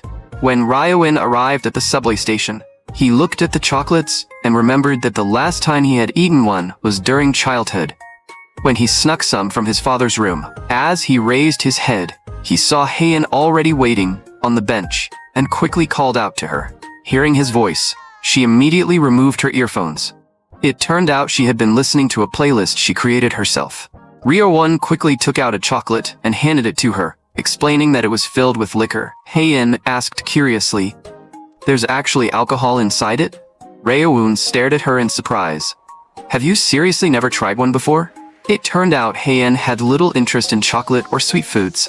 Ryo-eun assumed she probably would not enjoy it either, since the chocolate was extremely sweet. But the next second, Hae-in suddenly snatched it from his hand and popped it into her mouth. After tasting it, she admitted that the flavor was surprisingly unique. Ryo-eun explained that it contained approximately 1% alcohol. Hae-in asked, "If it's only that much? Eating one shouldn't make me drunk, right?" Then she added politely, "Either way, thank you for treating me." Ryo-eun smiled. "It's only one piece of chocolate. You don't need to be so formal." Hae-in noticed the drink in his hand and asked, "Is that coffee?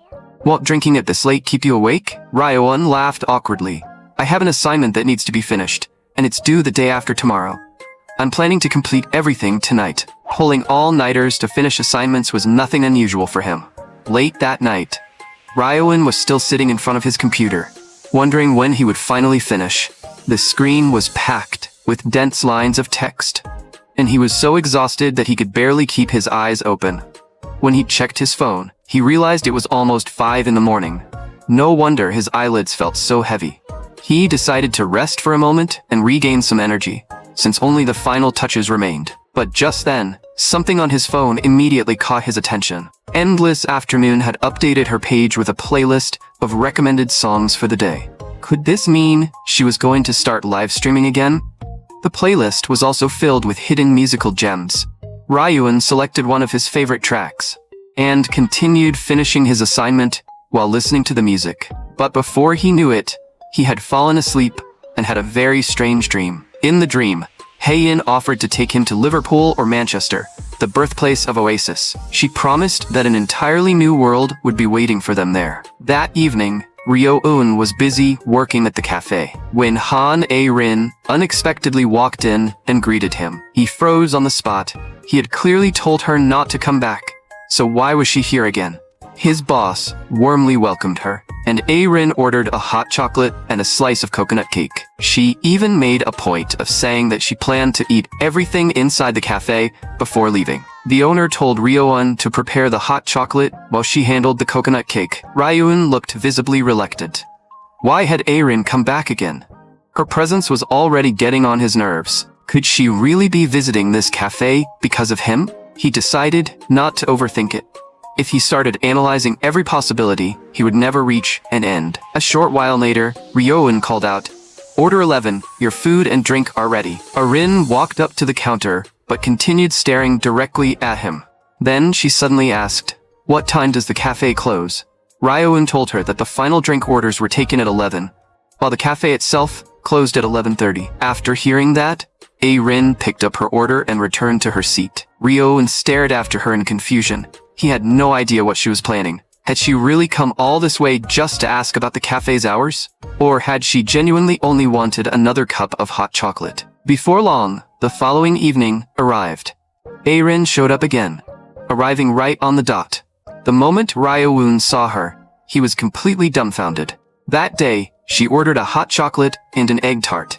He could not understand why she kept returning when there was nothing left for the two of them to discuss. Over the next few days, A-rin seemed to establish a routine, arriving at the cafe at almost the exact same time every evening. The only person pleased by this development was Ryo-eun's boss, who was delighted to have gained a regular customer. Today, A-rin ordered a hot cocoa and a slice of cheesecake.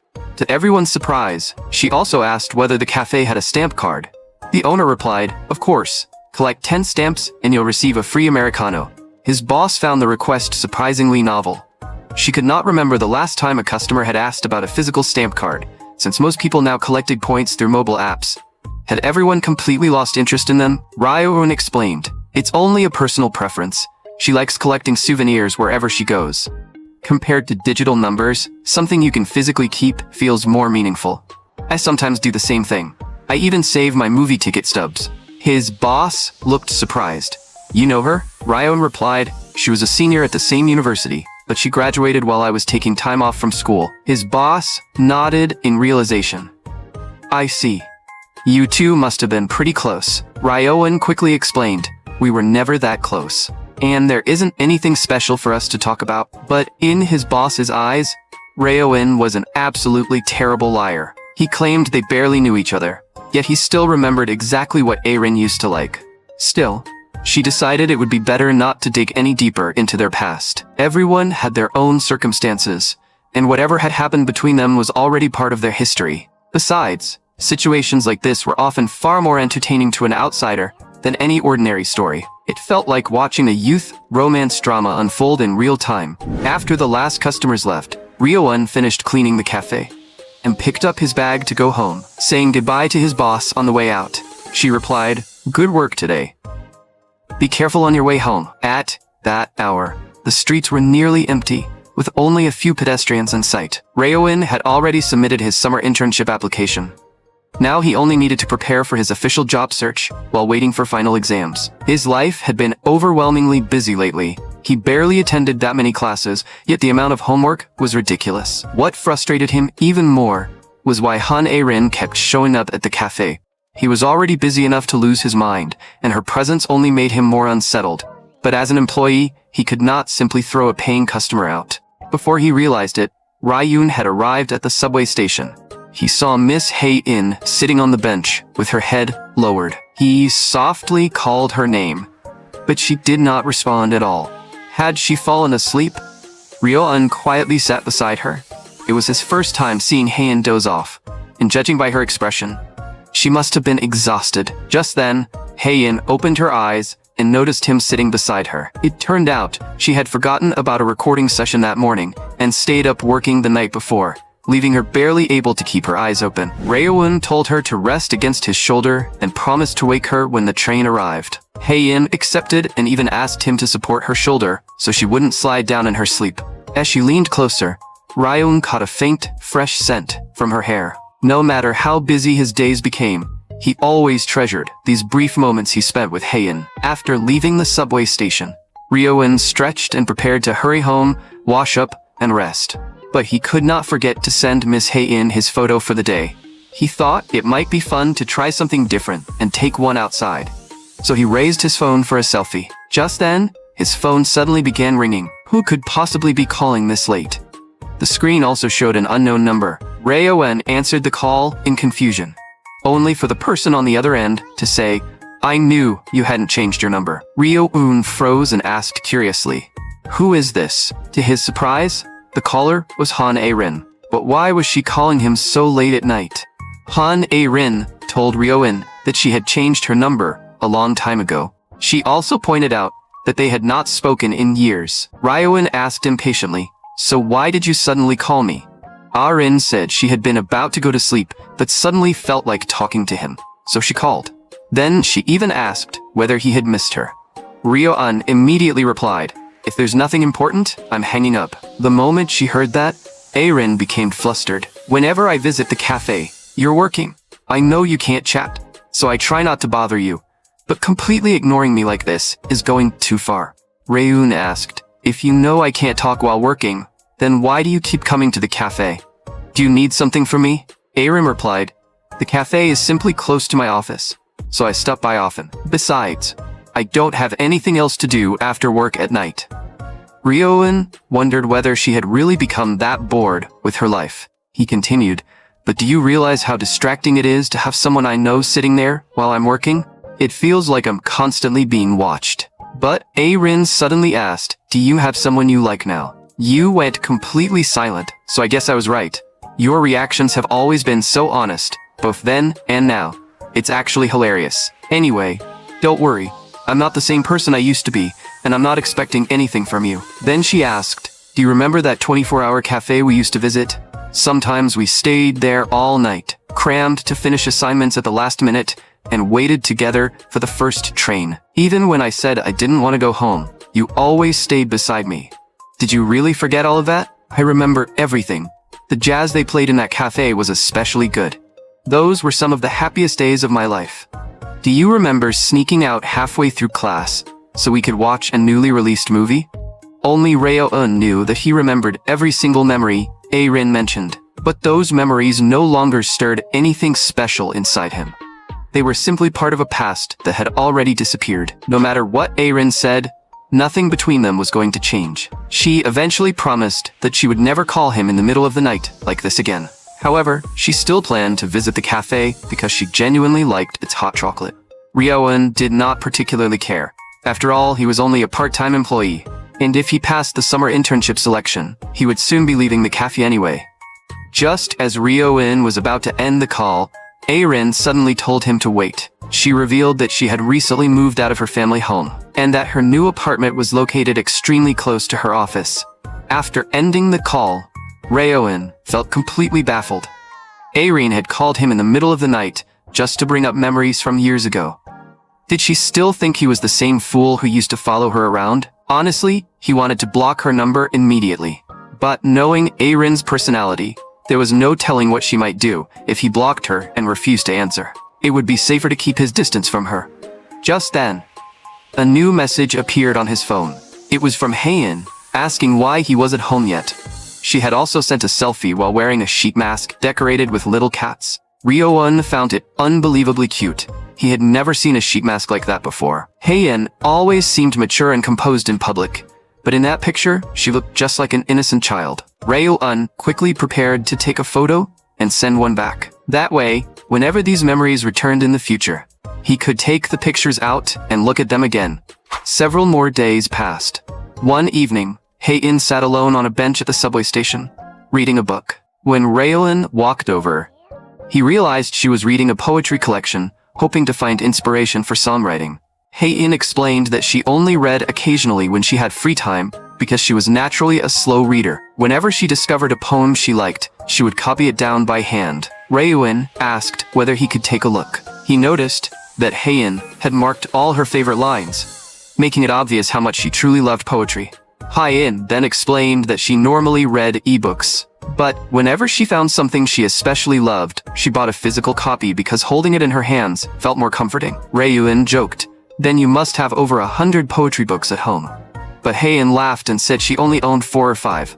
Still, if she ever had enough money, she wanted to collect every album, instrument, and book she loved. Just imagining herself lying among all those beloved books and possessions made her feel incredibly happy. Ryoin smiled. "That's a very beautiful dream." Haein replied, "It's still better than missing out on the things you love." Ryoin continued staring at her with a slightly puzzled expression. Then he suddenly asked, "Would you like to have dinner together? When I get a day off, we can find a restaurant somewhere nearby." To his surprise, Haein immediately agreed. Ryoin said, "Then you can choose whatever you want to eat." The two made their plans just as the subway train arrived at the station. The next day at work, Ryan was completely filled with excitement whenever he thought about having dinner with Haein on his day off. Noticing his unusually good mood, his boss asked, "Why do you look so happy today? Did your favorite musician post something new?" Ryoin scratched his head. "It's not because of that. My day off is coming up, so I'm just in a good mood." His boss sighed. "Has time really passed that quickly? I've been so busy promoting the new menu that I completely lost track of the days." Then she said, "Lee Rayuin, I'll treat you to drinks on our day off. You don't have anything else planned anyway." Rayuin turned toward her and replied shyly, "I already have plans that day." His boss asked, "You're not avoiding me because of what happened last time, are you?" Ryan quickly explained, "I really do have plans. Why would I avoid you?" She sighed. "Fine, there's nothing I can do about that. I was hoping to drink a little during my break." Ryoin suggested, "You could invite Shinyoung. She should be off that day too." His boss replied, "I'll ask her later, but she seems busy lately. She has to study at night. If that doesn't work, I'll ask Dom Chol to come with me, so we can at least talk for a while. But most of my friends are married now, so I can't keep dragging them out to drink until late at night." Hearing that, Ryoun strangely began to feel guilty, even though none of it was his fault. Seeing his boss slumped over the counter in disappointment, he quickly changed the subject. "Boss, I'll go take out the trash." Ryoin felt that his boss had become unusually lonely lately, even though she had never been like this before. But when he went outside, he unexpectedly ran into Han-A-rin again. It was already late, yet she was standing outside alone. A-rin noticed him too, and greeted him, but Ryoin had no desire to respond. He walked straight past her and said, "You can't smoke here. You might set the trash on fire."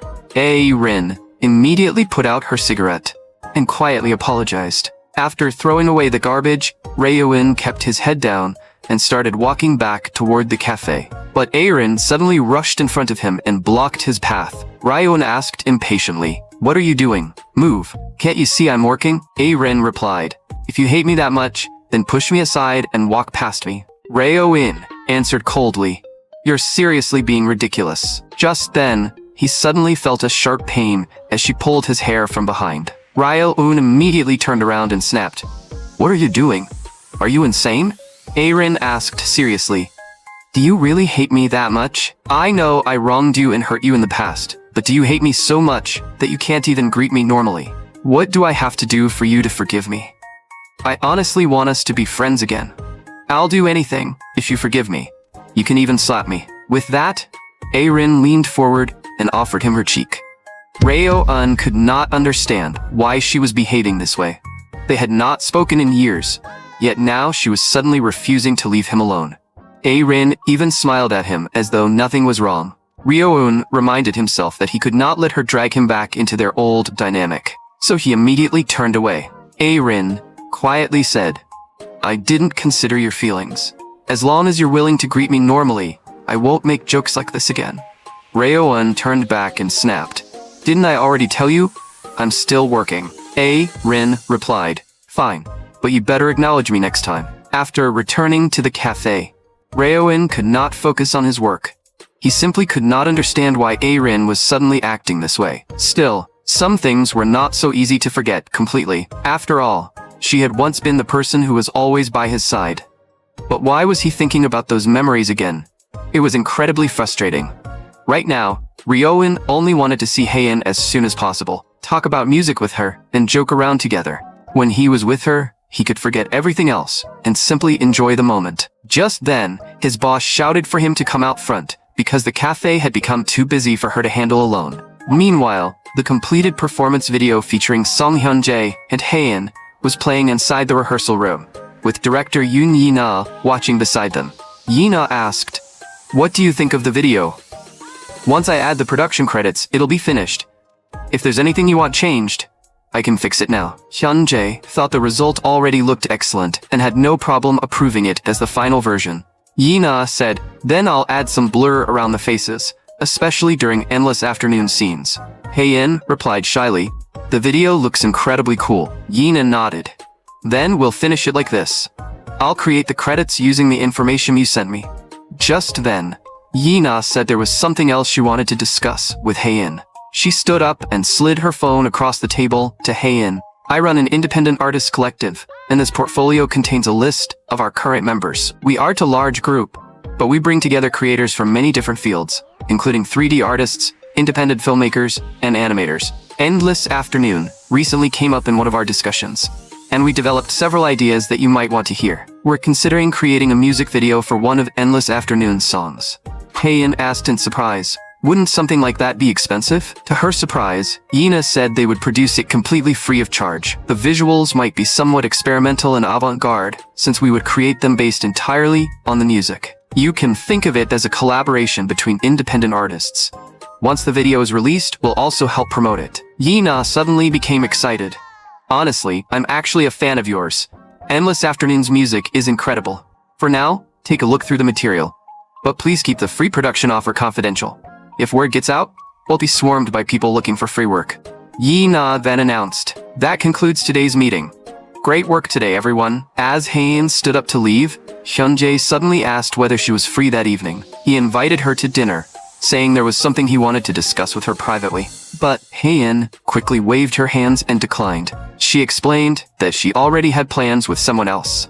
Then, she turned around and left the rehearsal room. Hyun-jae sighed helplessly. "This really isn't easy. I thought I'd finally managed to ask her out today." The moment Hyun-jae finished speaking, Yi-na smacked him on the arm. "You were actually trying to make a move on my favorite artist? So that was your real intention?" But no one could have guessed that Hyun-jae's true goal was to recruit Hae-in into his company. The day Ryo-eun had been eagerly waiting for had finally arrived. His dinner with Hae-in. As he walked toward their meeting place, he checked the time. It was only 6:10. So he still had a while before they were supposed to meet. He had been so excited that he accidentally left much earlier than planned. He should have stayed at the library a little longer. Ryo-eun used the reflection on his phone screen to check whether his hair looked right, and adjusted it with his hand. Why did he feel so nervous?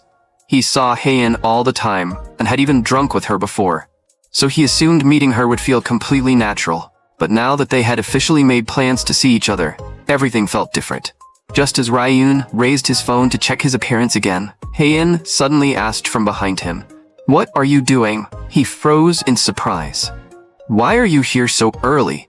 It turned out her uncle was watching the studio for her, allowing Hae-in to leave earlier than expected. She suddenly leaned closer and looked closely at Ryo-eun's face. Then, she said, "Don't worry, you already look very handsome."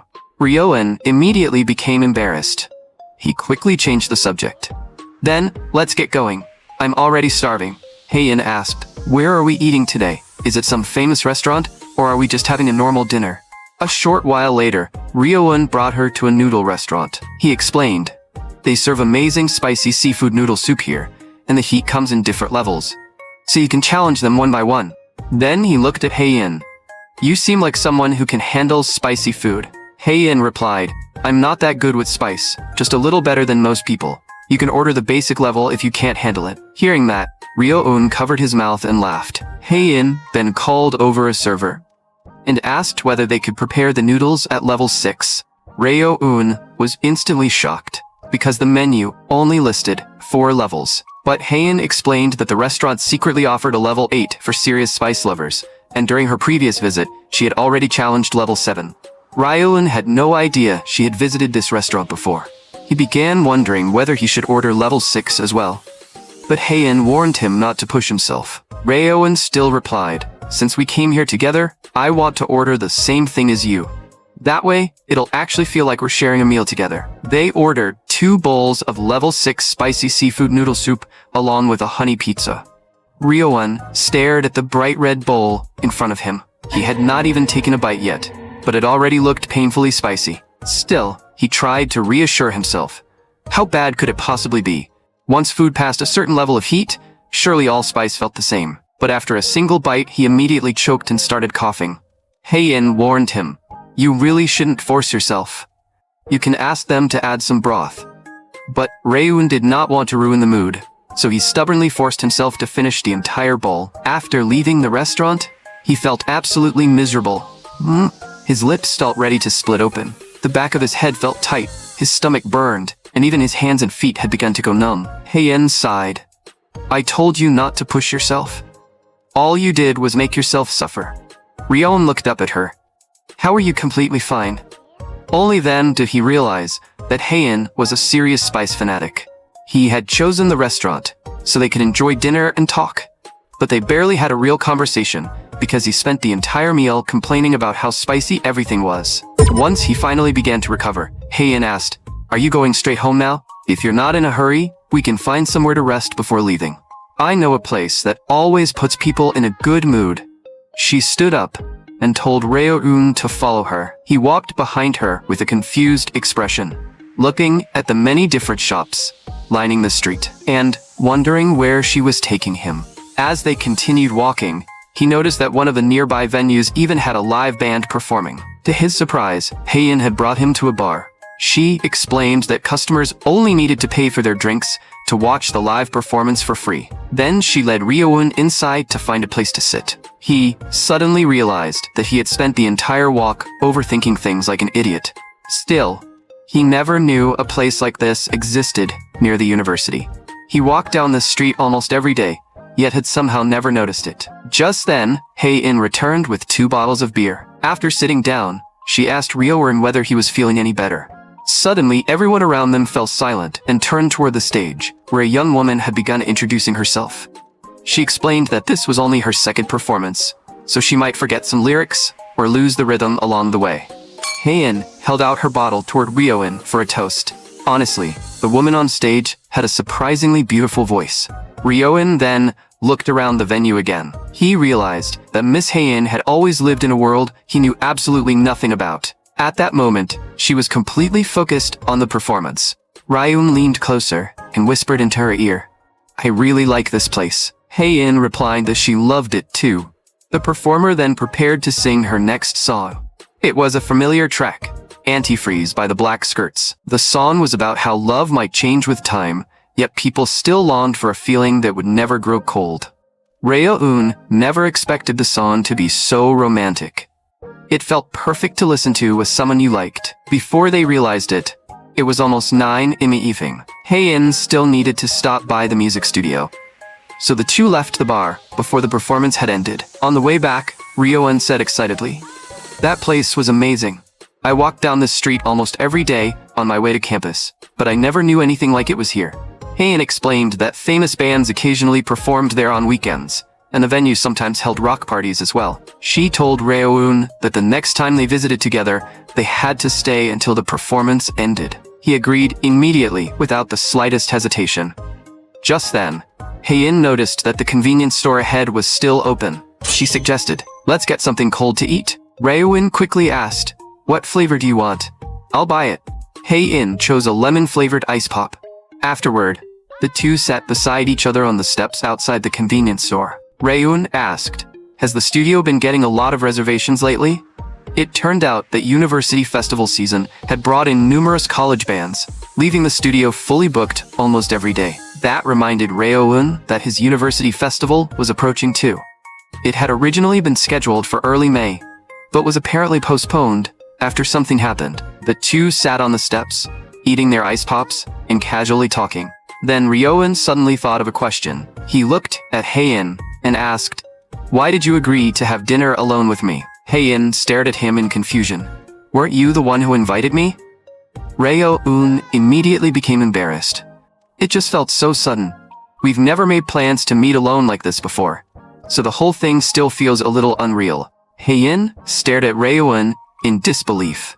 Haven't we already had drinks together, talked for hours, and done plenty of things together? Ryo-eun suddenly felt as though he had asked a completely unnecessary question. Of course, he already knew all of that.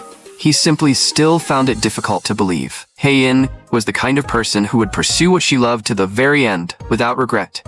And even if her dream collapsed, she would still find the strength to face it. Someone who loved the same things he did was actually standing right beside him. That was why the question had remained in his mind. All he wanted was a clear answer. Hae-in then said, "This ice pop is really good. I've never tried this flavor before." She turned toward him. "It looks like we even have similar tastes in food. We both like spicy things too." Ryo-eun kept staring at her as the corners of his lips slowly lifted. In the middle of speaking, Hae-in suddenly froze. At that moment, their hands accidentally brushed against each other. Ryo-eun's heartbeat instantly fell out of rhythm. What had he just done?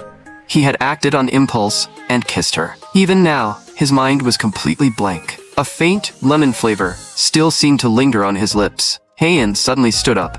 "We should probably get going. My next reservation will arrive soon, so I need to prepare at the studio." Ryo-eun hurriedly stood up as well. The street had already been quiet, but with neither of them speaking, the silence became even more intense. Ryo-eun noticed that Hae-in was walking much faster than before. Was she deliberately keeping her distance so he could not see her expression?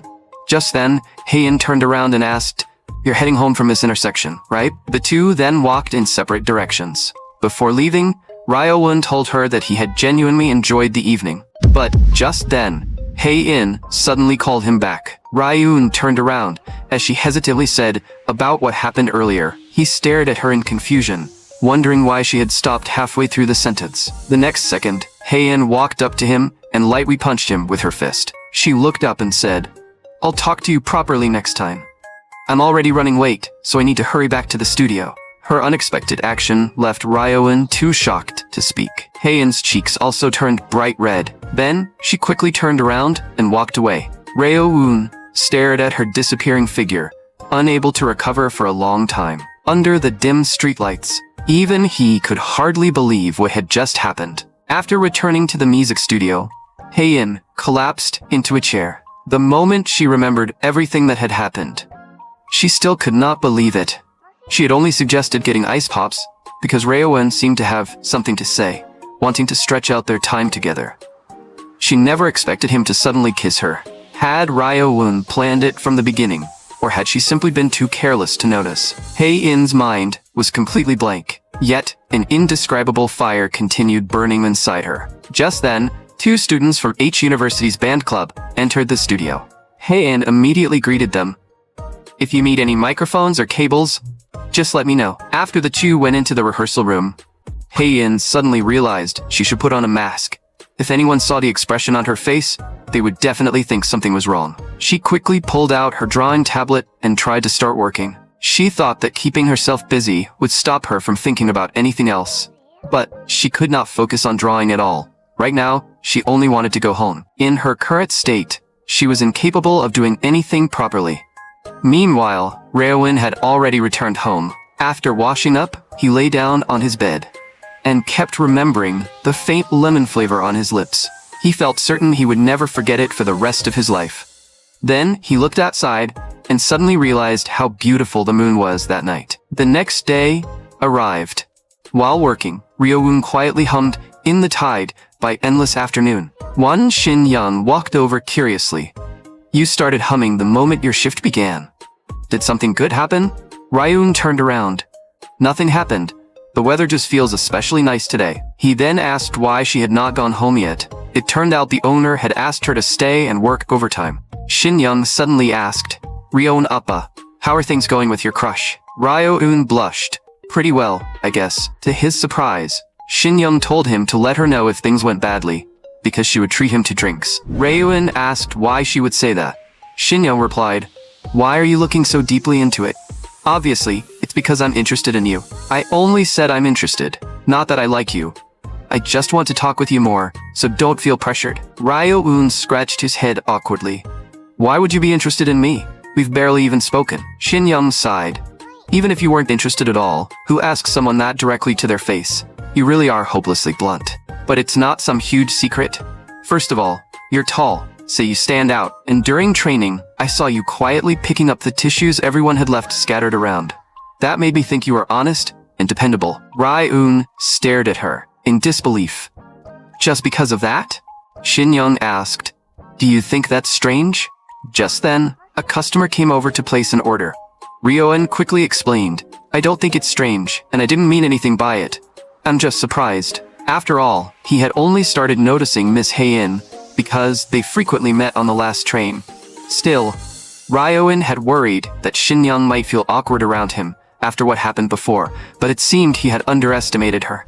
When Shin-young noticed him staring, she immediately snapped at him and asked what he was looking at. As Ryo-eun prepared the coffee, he said, You'll definitely meet someone who treats you well. From what I've seen, you're a genuinely good person. Shin-young frowned. That sounds way too formal. I wasn't asking you to drink with me today. I was only suggesting it for later, but you rejected me so quickly. Then she added irritably, and don't get too comfortable. Even if things are going well with your crush now, you could still break up someday. You might even get dumped in the most painful way possible. Ryo-eun turned toward her. Do you hear yourself? Is that something a normal person says? Just then, the cafe owner walked in to take over for Shin-young so she could go home. As Shin-young left, she turned around and playfully stuck her tongue out at Ryo-eun. That was when Ryo-eun suddenly realized that Hae-in had never given him any clear answer about what happened. She had not mentioned it through text or over the phone. If he didn't see her that night, he would call her himself, use it as a goodnight greeting, and subtly try to figure out how she truly felt. Meanwhile, Hae-in was having dinner with the other band members. They were holding a small celebration for successfully completing the collaboration track. Sung Hyun-jae was there as well, and to thank everyone for their hard work, he was paying for the entire dinner. Hae-in asked, Has the release date for the new album been confirmed? Hyun-jae replied, It'll be released on June 27th. The teaser video will go up on the 20th, so make sure you post the interface image to your feed too. And the album cover is finished. Let me show you. He pulled out his phone, but one of the others immediately snatched it first. This is amazing. It captures the right atmosphere, and it looks a lot like your original artwork. When Hae-in saw the cover, she was impressed by how accurately the artist had captured the character's features, while still making it look adorable. Hyun-jae then asked what she had been working on lately. Hae-in explained that she had accumulated several new song drafts, and planned to choose one to complete, probably sometime next week. Hyun-jae said he had been busy with numerous small performances, managing the company, and even handling a new production request for a television drama. On top of that, his new label was finally preparing to launch. Hae-in asked, Is that the label you mentioned before? He replied, Yes. For now, it's a personal label built around me, but I plan to invite other artists later. I'm still considering who would fit. I want artists who pursue freshness, creativity, and fun. That's the entire reason I created this company. Just then, Lim Ji-won called Hyun-jae over and asked him to step outside for a cigarette. Once they were outside, Hyun-jae immediately realized that Ji-won had something he wanted to say. So he asked directly, You know I don't smoke. Yet you deliberately brought me out here. Are you trying to stop me from recruiting Endless Afternoon? It turned out Ji-won was not trying to stop him. He wanted Hyun-jae to help Hae-in experience a genuinely large stage. It could be a music festival or a solo concert with a large audience.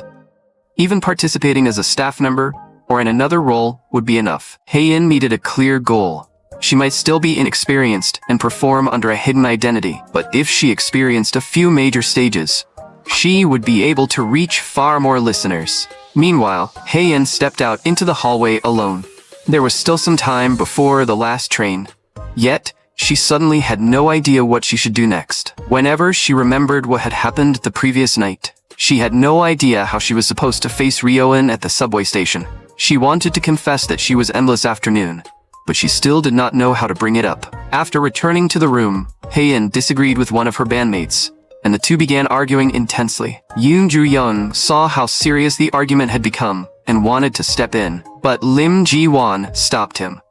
Just leave them alone. Whenever those two drink, they turn every gathering into a music festival. Just then, Hae-in suddenly froze. She quickly asked, "What time is it?" Hyunjae checked his phone. It's already 11:30. Hae-in realized that at this hour, she should probably start heading toward the subway station. Hyunjae asked, "Are you worried about missing the last train?" "Don't be. I'll make sure everyone gets a taxi.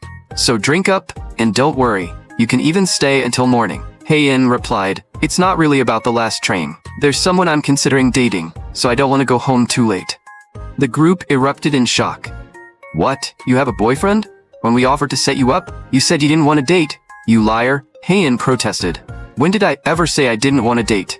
I only said I didn't want to meet the guy you tried to set me up with. Besides, he isn't technically my boyfriend yet. I'm still conflicted about it."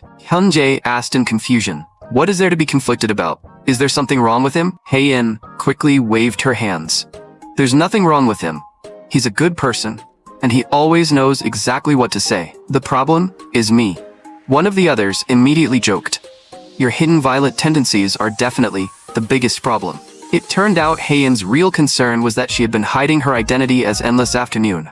Hyunjae did not see the problem. Plenty of musicians date their fans.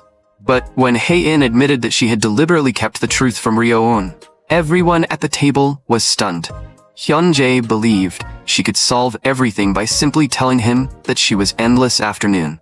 But Hae-in did not want to do that, and her reason was surprisingly simple. She loved the honest, unfiltered way Ryo-eun reacted whenever he talked about Endless Afternoon.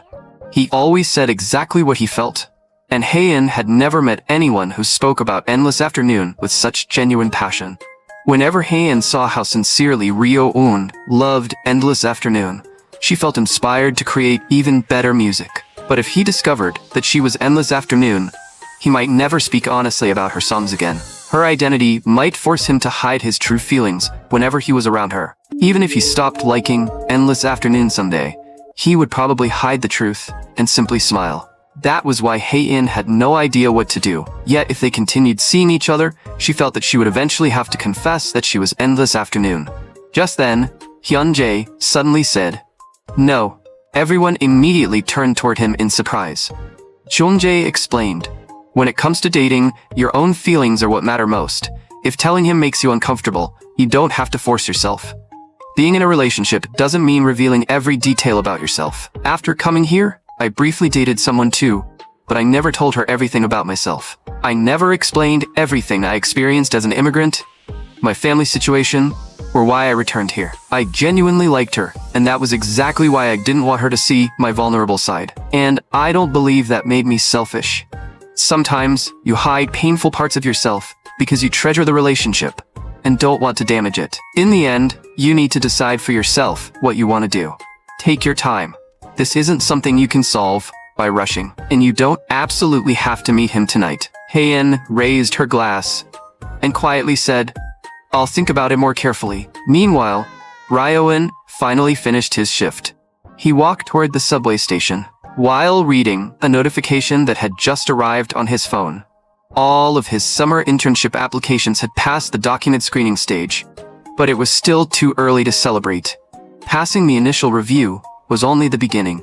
Ryo-eun suddenly remembered that he needed a suit for the interviews. Buying one would be expensive, so should he rent one instead? Then again, buying a cheaper suit might be more practical since he could wear it to every future interview. Just then, he found the first photo he had taken with Hae-in and wondered whether he would see her that night. If she did not appear again, he would contact her first. After all, he had been the one to kiss her.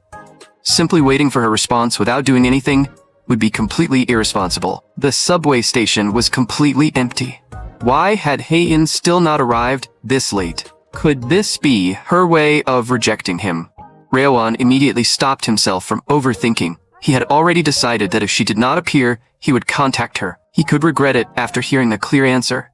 Besides, Hae-in struggled to express herself, so she probably would not reject him by simply disappearing. Just then, he heard a loud commotion behind him. Ryo-eun quickly turned around and finally saw Hae-in approaching. He immediately greeted her. "Are you only getting off work now?" But to Ryo-eun's surprise, a man walking beside her suddenly stepped forward and stared directly at him. The man asked fiercely, Are you Lee Raewoon? So you're the jerk who's been bullying our Haein?